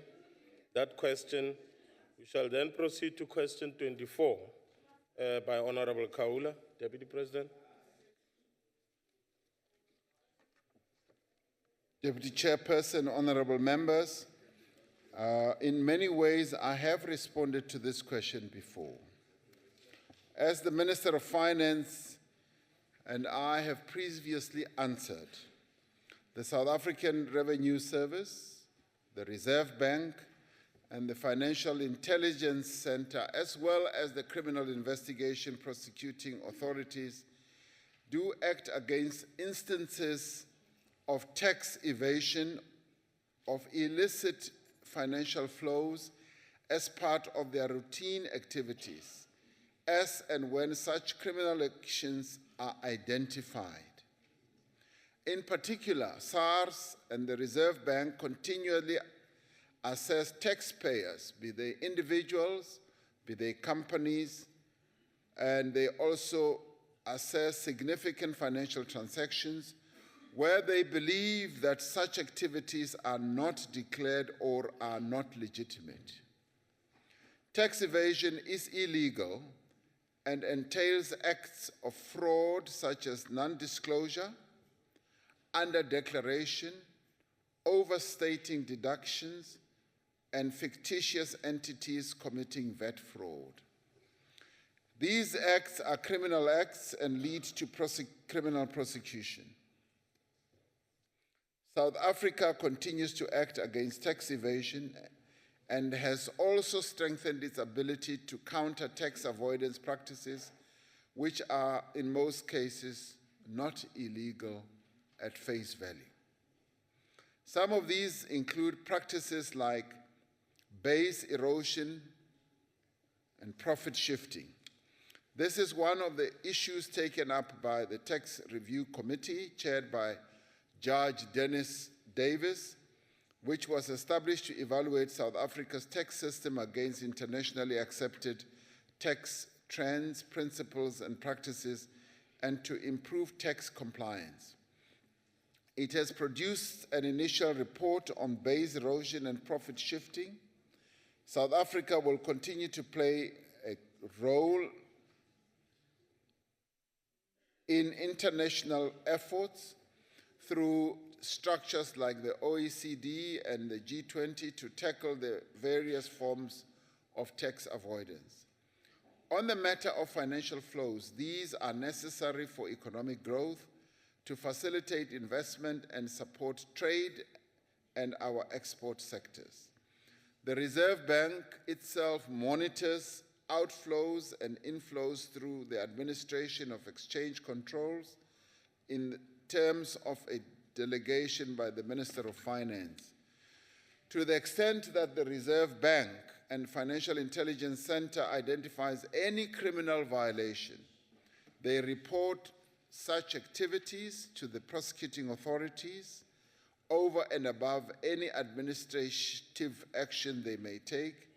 The Reserve Bank and SARS work closely together to monitor capital flow movements.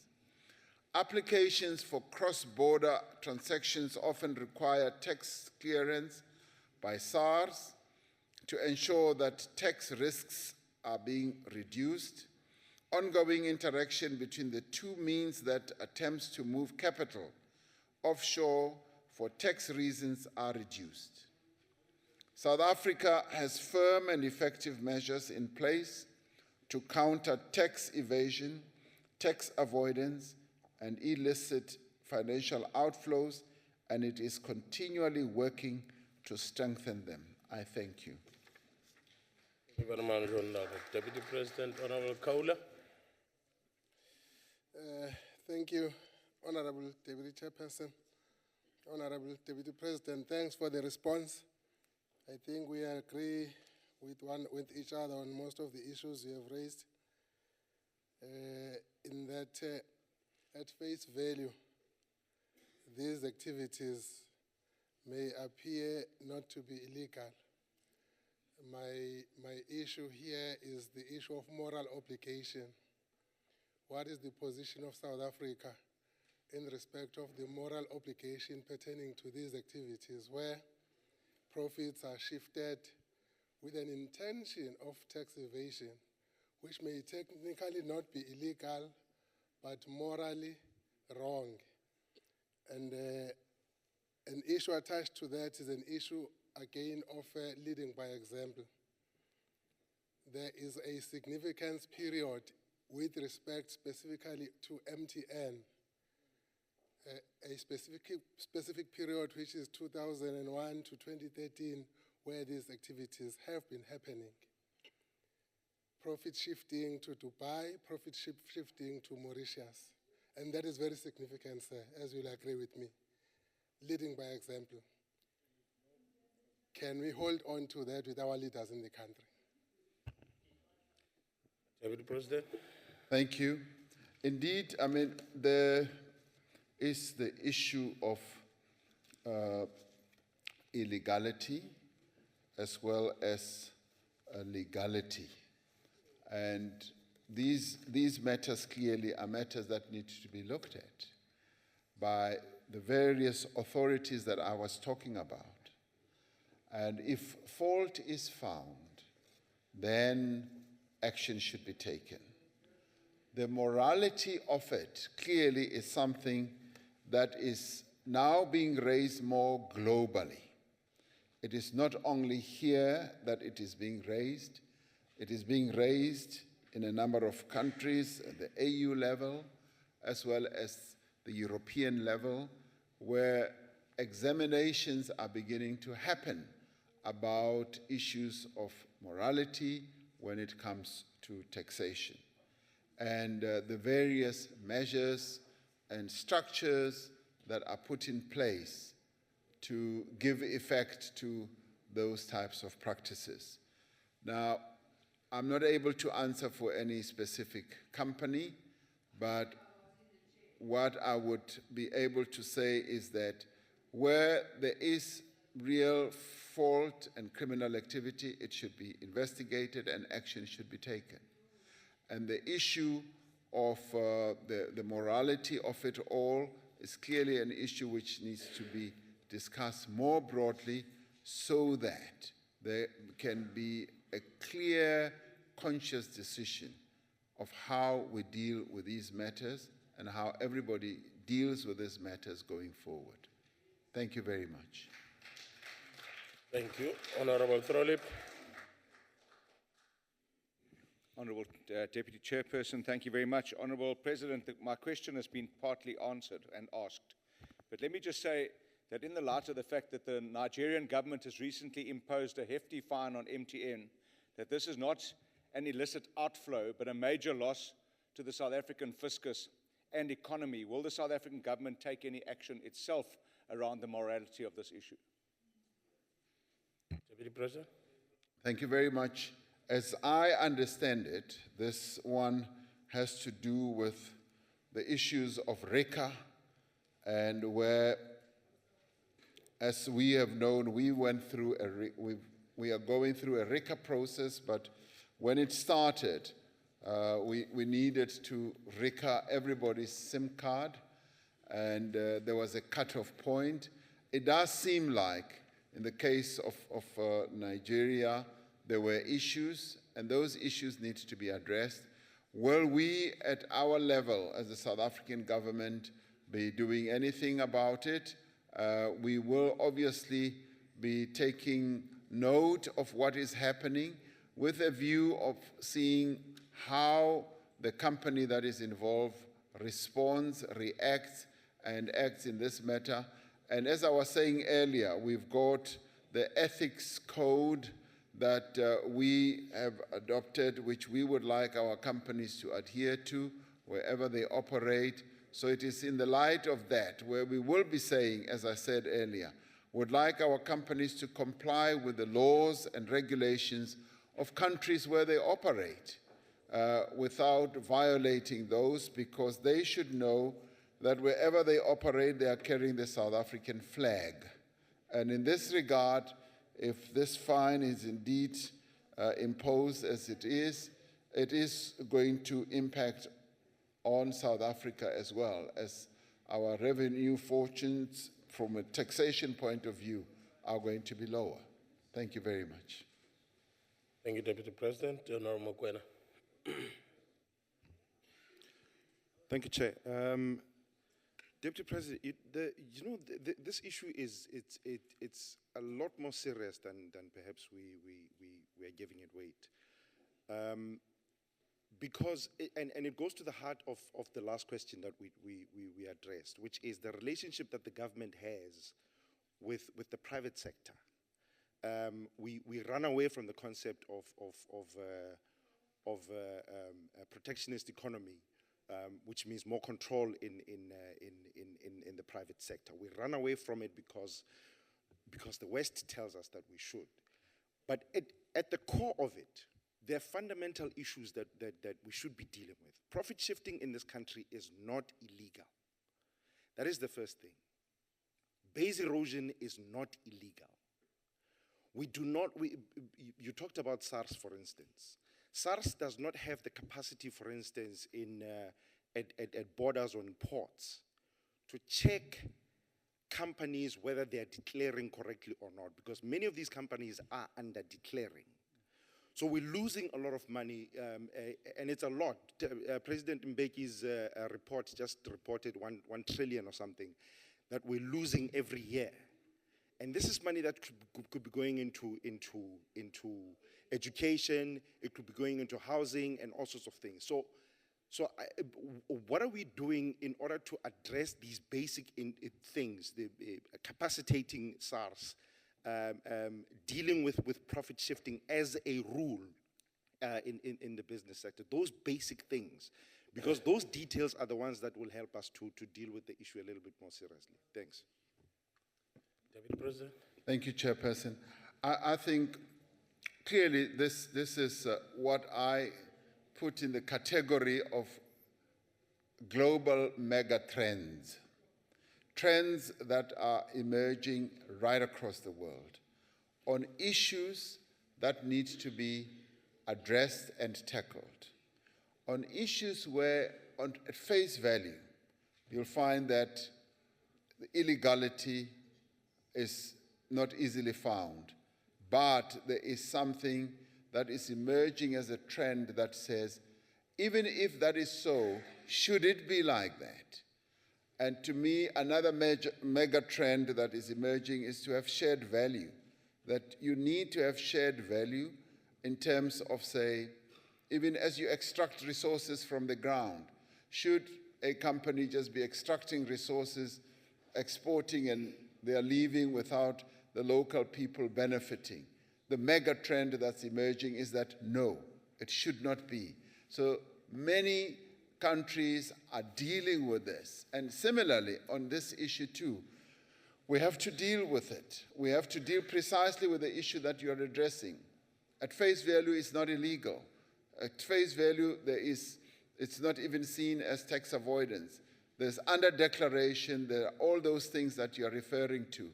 What should we do? Should we sit back and do nothing? Should we sit up and do something about it and look at it in an introspective way? You're referring to the AU report which was given to the AU by former President Thabo Mbeki. That is part of the process. So it's a part of the process that is unfolding. In this country, we're beginning to look at it and talk about it. And indeed, our sense of understanding on consciousness is going to keep rising until we get to a point of saying, how do we close those loopholes? How do we, for instance, make sure that our border, SARS or customs people are wide awake so that there's no under-declaration of containers as they come in?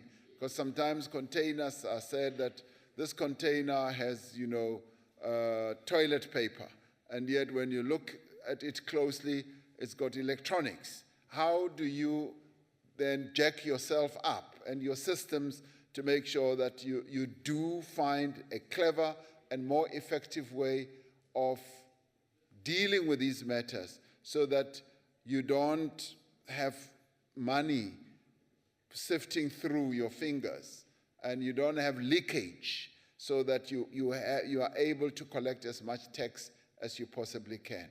So our level of awareness, consciousness, and attention is going to keep rising, and as it rises, we will clearly give attention to this matter, as we must. Thank you very much. Thank you very much, Deputy President. Honorable Ntebe will be the last. Thank you, Deputy Chair.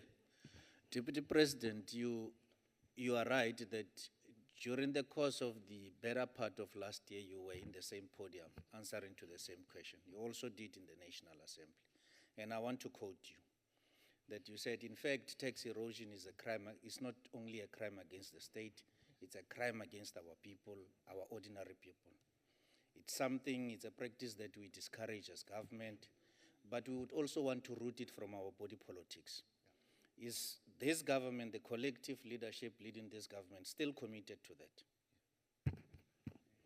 Deputy President.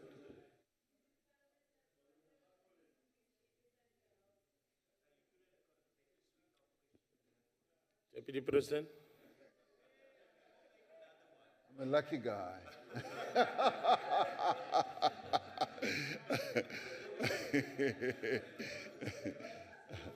Oh, should I ask myself a question? Is that what you would like? No. Does the government have the resolve to deal with this matter? The answer is yes. We've got various structures, which I alluded to earlier.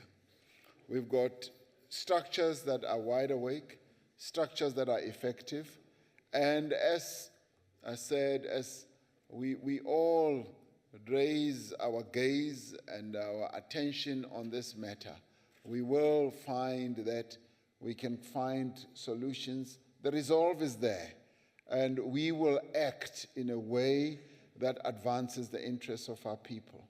And where there have been lapses, as at times there are lapses which we must admit, where there have been lapses, we will correct those and make sure that we put the interests of our people ahead of any other interests. That is something that we are committed to as a government, and that I can assure you we will do. Thank you very much. Thank you very much, Deputy President. Honorable members, may I take the opportunity then to thank the Deputy President for having availed himself to take questions in the House. That brings us to the end of the question sessions to the Deputy President. Thank you very much, Deputy. Thank you. Thank you.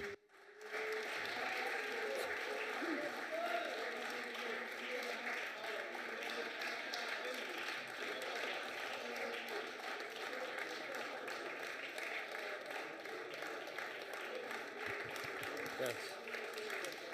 Thank you very much. Order, honorable members. Order, honorable members. Honorable members, before we proceed to the next and last order, because ever since this thing has been brought to my attention, I've been observing members. It has become now like a norm. There is no specific rule that I would make reference to. But warn and encourage members just to respect the decorum of the House. Chewing gums, eating Simba chips in the house, eating all these sorts of things that you are eating. Because I've been observing this. Drinking different sorts of drinks in the house. It's all about respecting the decorum of the house. I can imagine if, for instance, the camera can capture you and your child is watching you, eating a gum, chewing a gum in the house. So I'm just cautioning members. I'm not opening up for debate on delaying. It was just a question of, I don't know on what will you be rising, because I'm not making a ruling, I'm not making any reference to a rule, but I'm just cautioning members. Can we proceed with the business of the House? Secretary, can you read the order, the next order of the House? Consideration of report of Select Committee on Finance, 2015 revised fiscal framework. Honorable De Beer.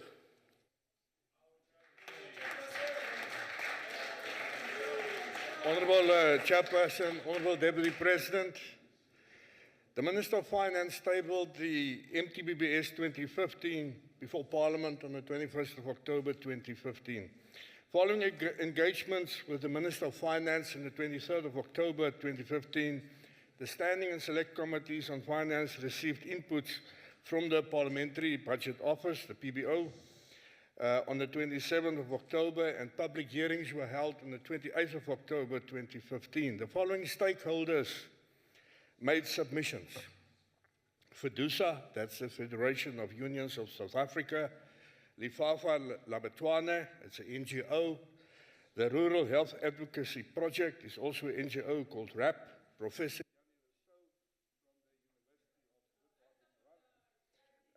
Congress of the South African Trade Unions, COSATU, and the FFC. Honorable Chairperson, we have to acknowledge what has been achieved over the past decade. There's been substantial progress in our social and economic transformation, although much more can be done. The Honorable Minister Gadebe recently released the latest development indicators report. It shows that South Africa's life expectancy increased from 52 years in 2004 to 61 in 2014. Infant mortality dropped from 58 to 34 deaths per 1,000 live births between 2002 and 2014. Over this period, the number of households living in formal dwellings increased from approximately 8 million to 12.4 million. The share of households with basic access to electricity increased from 77 to 86%. Access to water increased from 80 to 86%, and access to sanitation from 62 to 79%. Honorable Chairperson, this is because of prudent fiscal policies were followed. Since 1994, the economy grew on average by 3% per annum. Although we went through a financial dip, economic crisis, and we're still trying to recover, not only South Africa, but the globe as well. The National Treasury aims to reduce the budget deficit over the medium term from 3.3% in 2016-17 to 3% in 2018-19. Risks to the fiscal outlook pose threats to this fiscal objective, in particularly lower growth estimates over the medium term, and that means government spending would have to decrease or revenue would have to increase, or both a decrease in spending and increase in revenue to maintain the same deficit as a share of GDP. The expenditure ceiling was maintained in line with the budget review levels and close to what was set in the 2014 MTBBS. South Africa's revenue collected as a share of GDP is broadly similar to other emerging market economies. However, the poor growth outlook in the medium term affects revenue collection. The South Africa's debt ratios have been improved by a revaluing of the country's GDP conducted by Stats SA. Chairperson, when we speak about South Africa, let we put South Africa first and the people of this country first. Restoring the momentum of growth requires policy certainty, confidence, and trust shared between government, business, workers, and households. Chairperson, the committee made the following observations. Despite economic growth and revenue raising challenges, a revised fiscal framework must seek to bring about greater equity and address the challenges of unemployment, poverty, and inequality. The committee acknowledged the difficult economic conditions in which the MTBBS is tabled and believed that it is a reasonable attempt to balance the need to manage expenditure and ensure resources to advance the development goals of the country. The committee are concerned about the downward revision of economic growth and revenue forecast and the impact this will have in the long term on the need to reduce inequality, poverty, and unemployment. While recognizing that government programs as a whole are directed towards economic growth, the committees believe that the MTBBS does not focus enough on how economic growth is to be stimulated over the MTF period. We support the students' demand for no-fee increases during 2016. This was democracy in practice. This was accountability in practice. The committees also believe that there should be free tertiary education for those in need, and government, through engagement with the key stakeholders, needs to explore the possibilities of this. This should include defining who qualifies as needy. The committee believes that tertiary education should be more directed to producing the skills the economy needs, partly to ensure that graduates are more likely to be employed and contribute to the country's development goals. The committee note the expanding public sector wage bill and believe that the performance management and development system in the public sector is long overdue. The committee believes that any public sector salary increases need to be linked to improvements in productivity of the public sector workers and advancing the broader developmental goals of the country.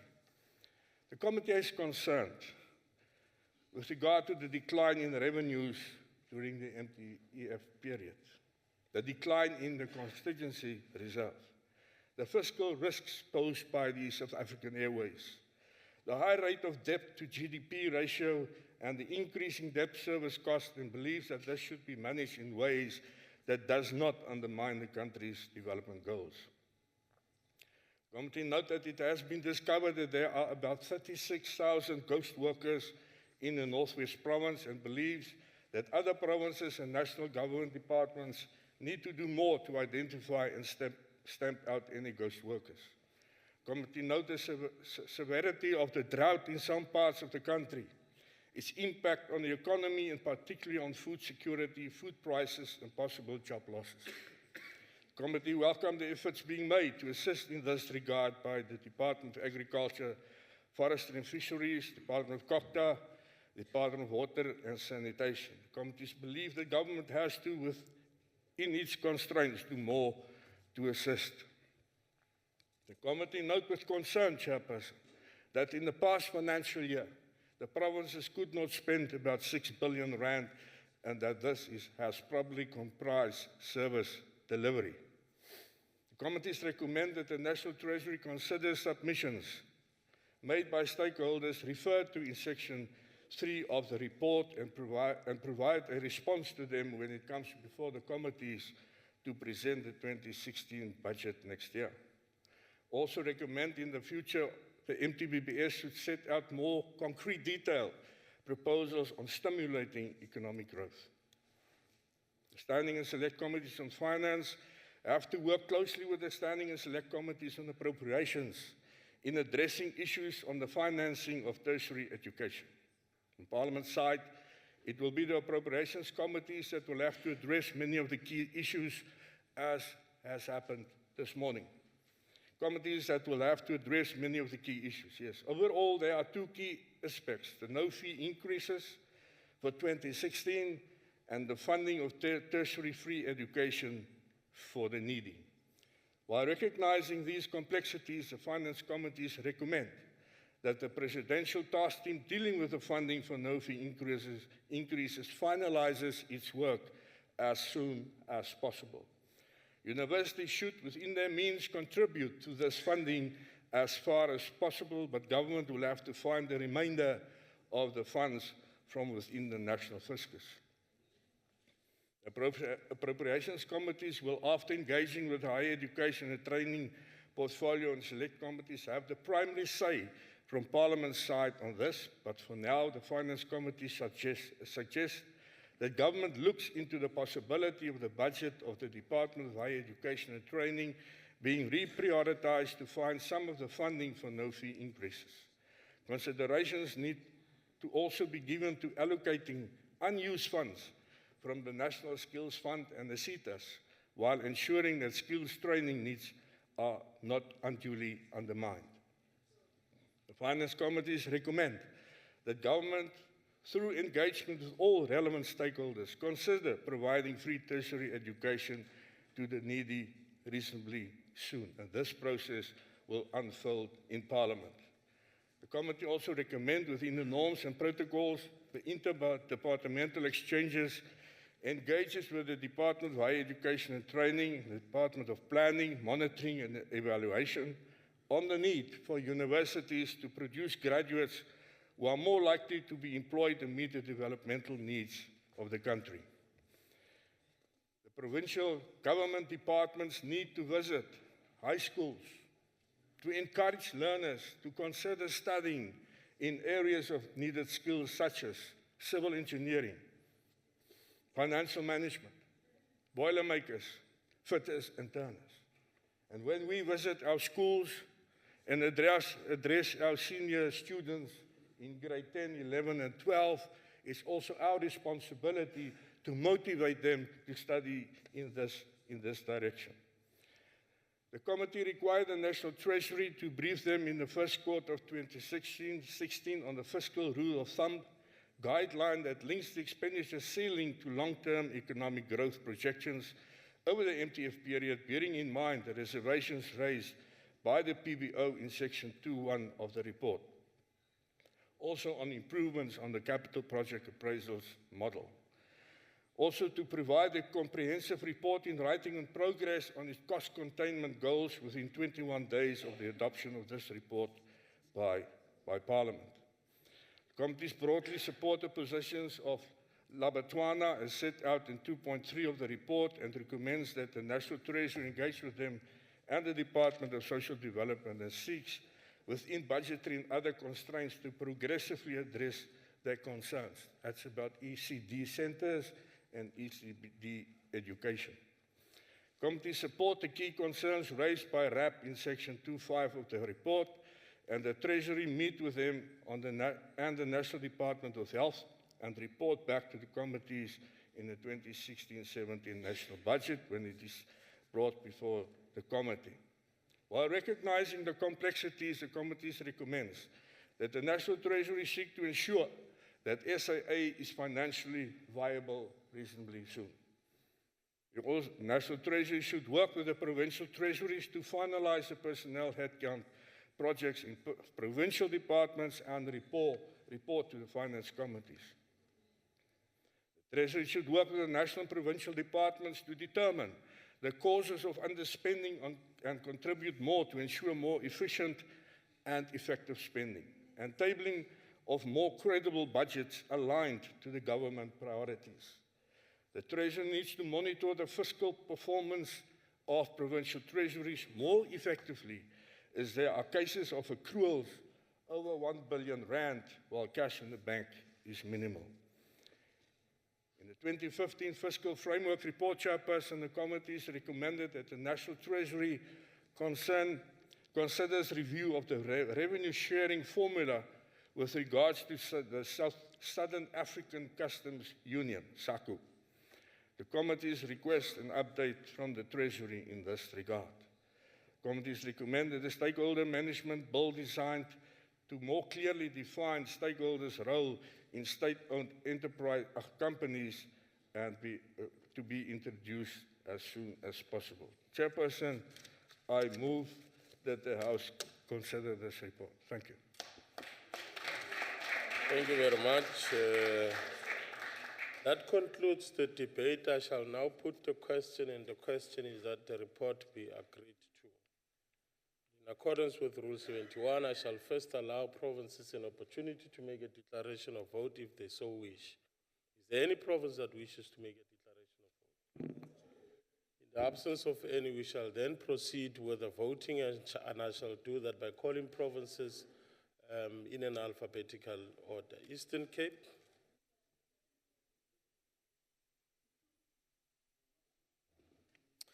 Support, please. Free State. Free State support. Gauteng. Agreed. KwaZulu Natal. KwaZulu Natal, yes, support. Limpopo. Limpopo agrees. Mpumalanga. Support, Chair. Just repeat it again. We support the report. Northern Cape. Northern Cape supports, Chair. Northwest. Northwest agrees, Chair. Western Cape. Do not agree. You don't? Do not agree. 8 provinces have voted in favor. Therefore, I declare the report as agreed to in terms of Section 65 of the Constitution. Honorable members, the report is therefore agreed to. That brings us to the conclusion of the day and the business of the House, and the House is adjourned.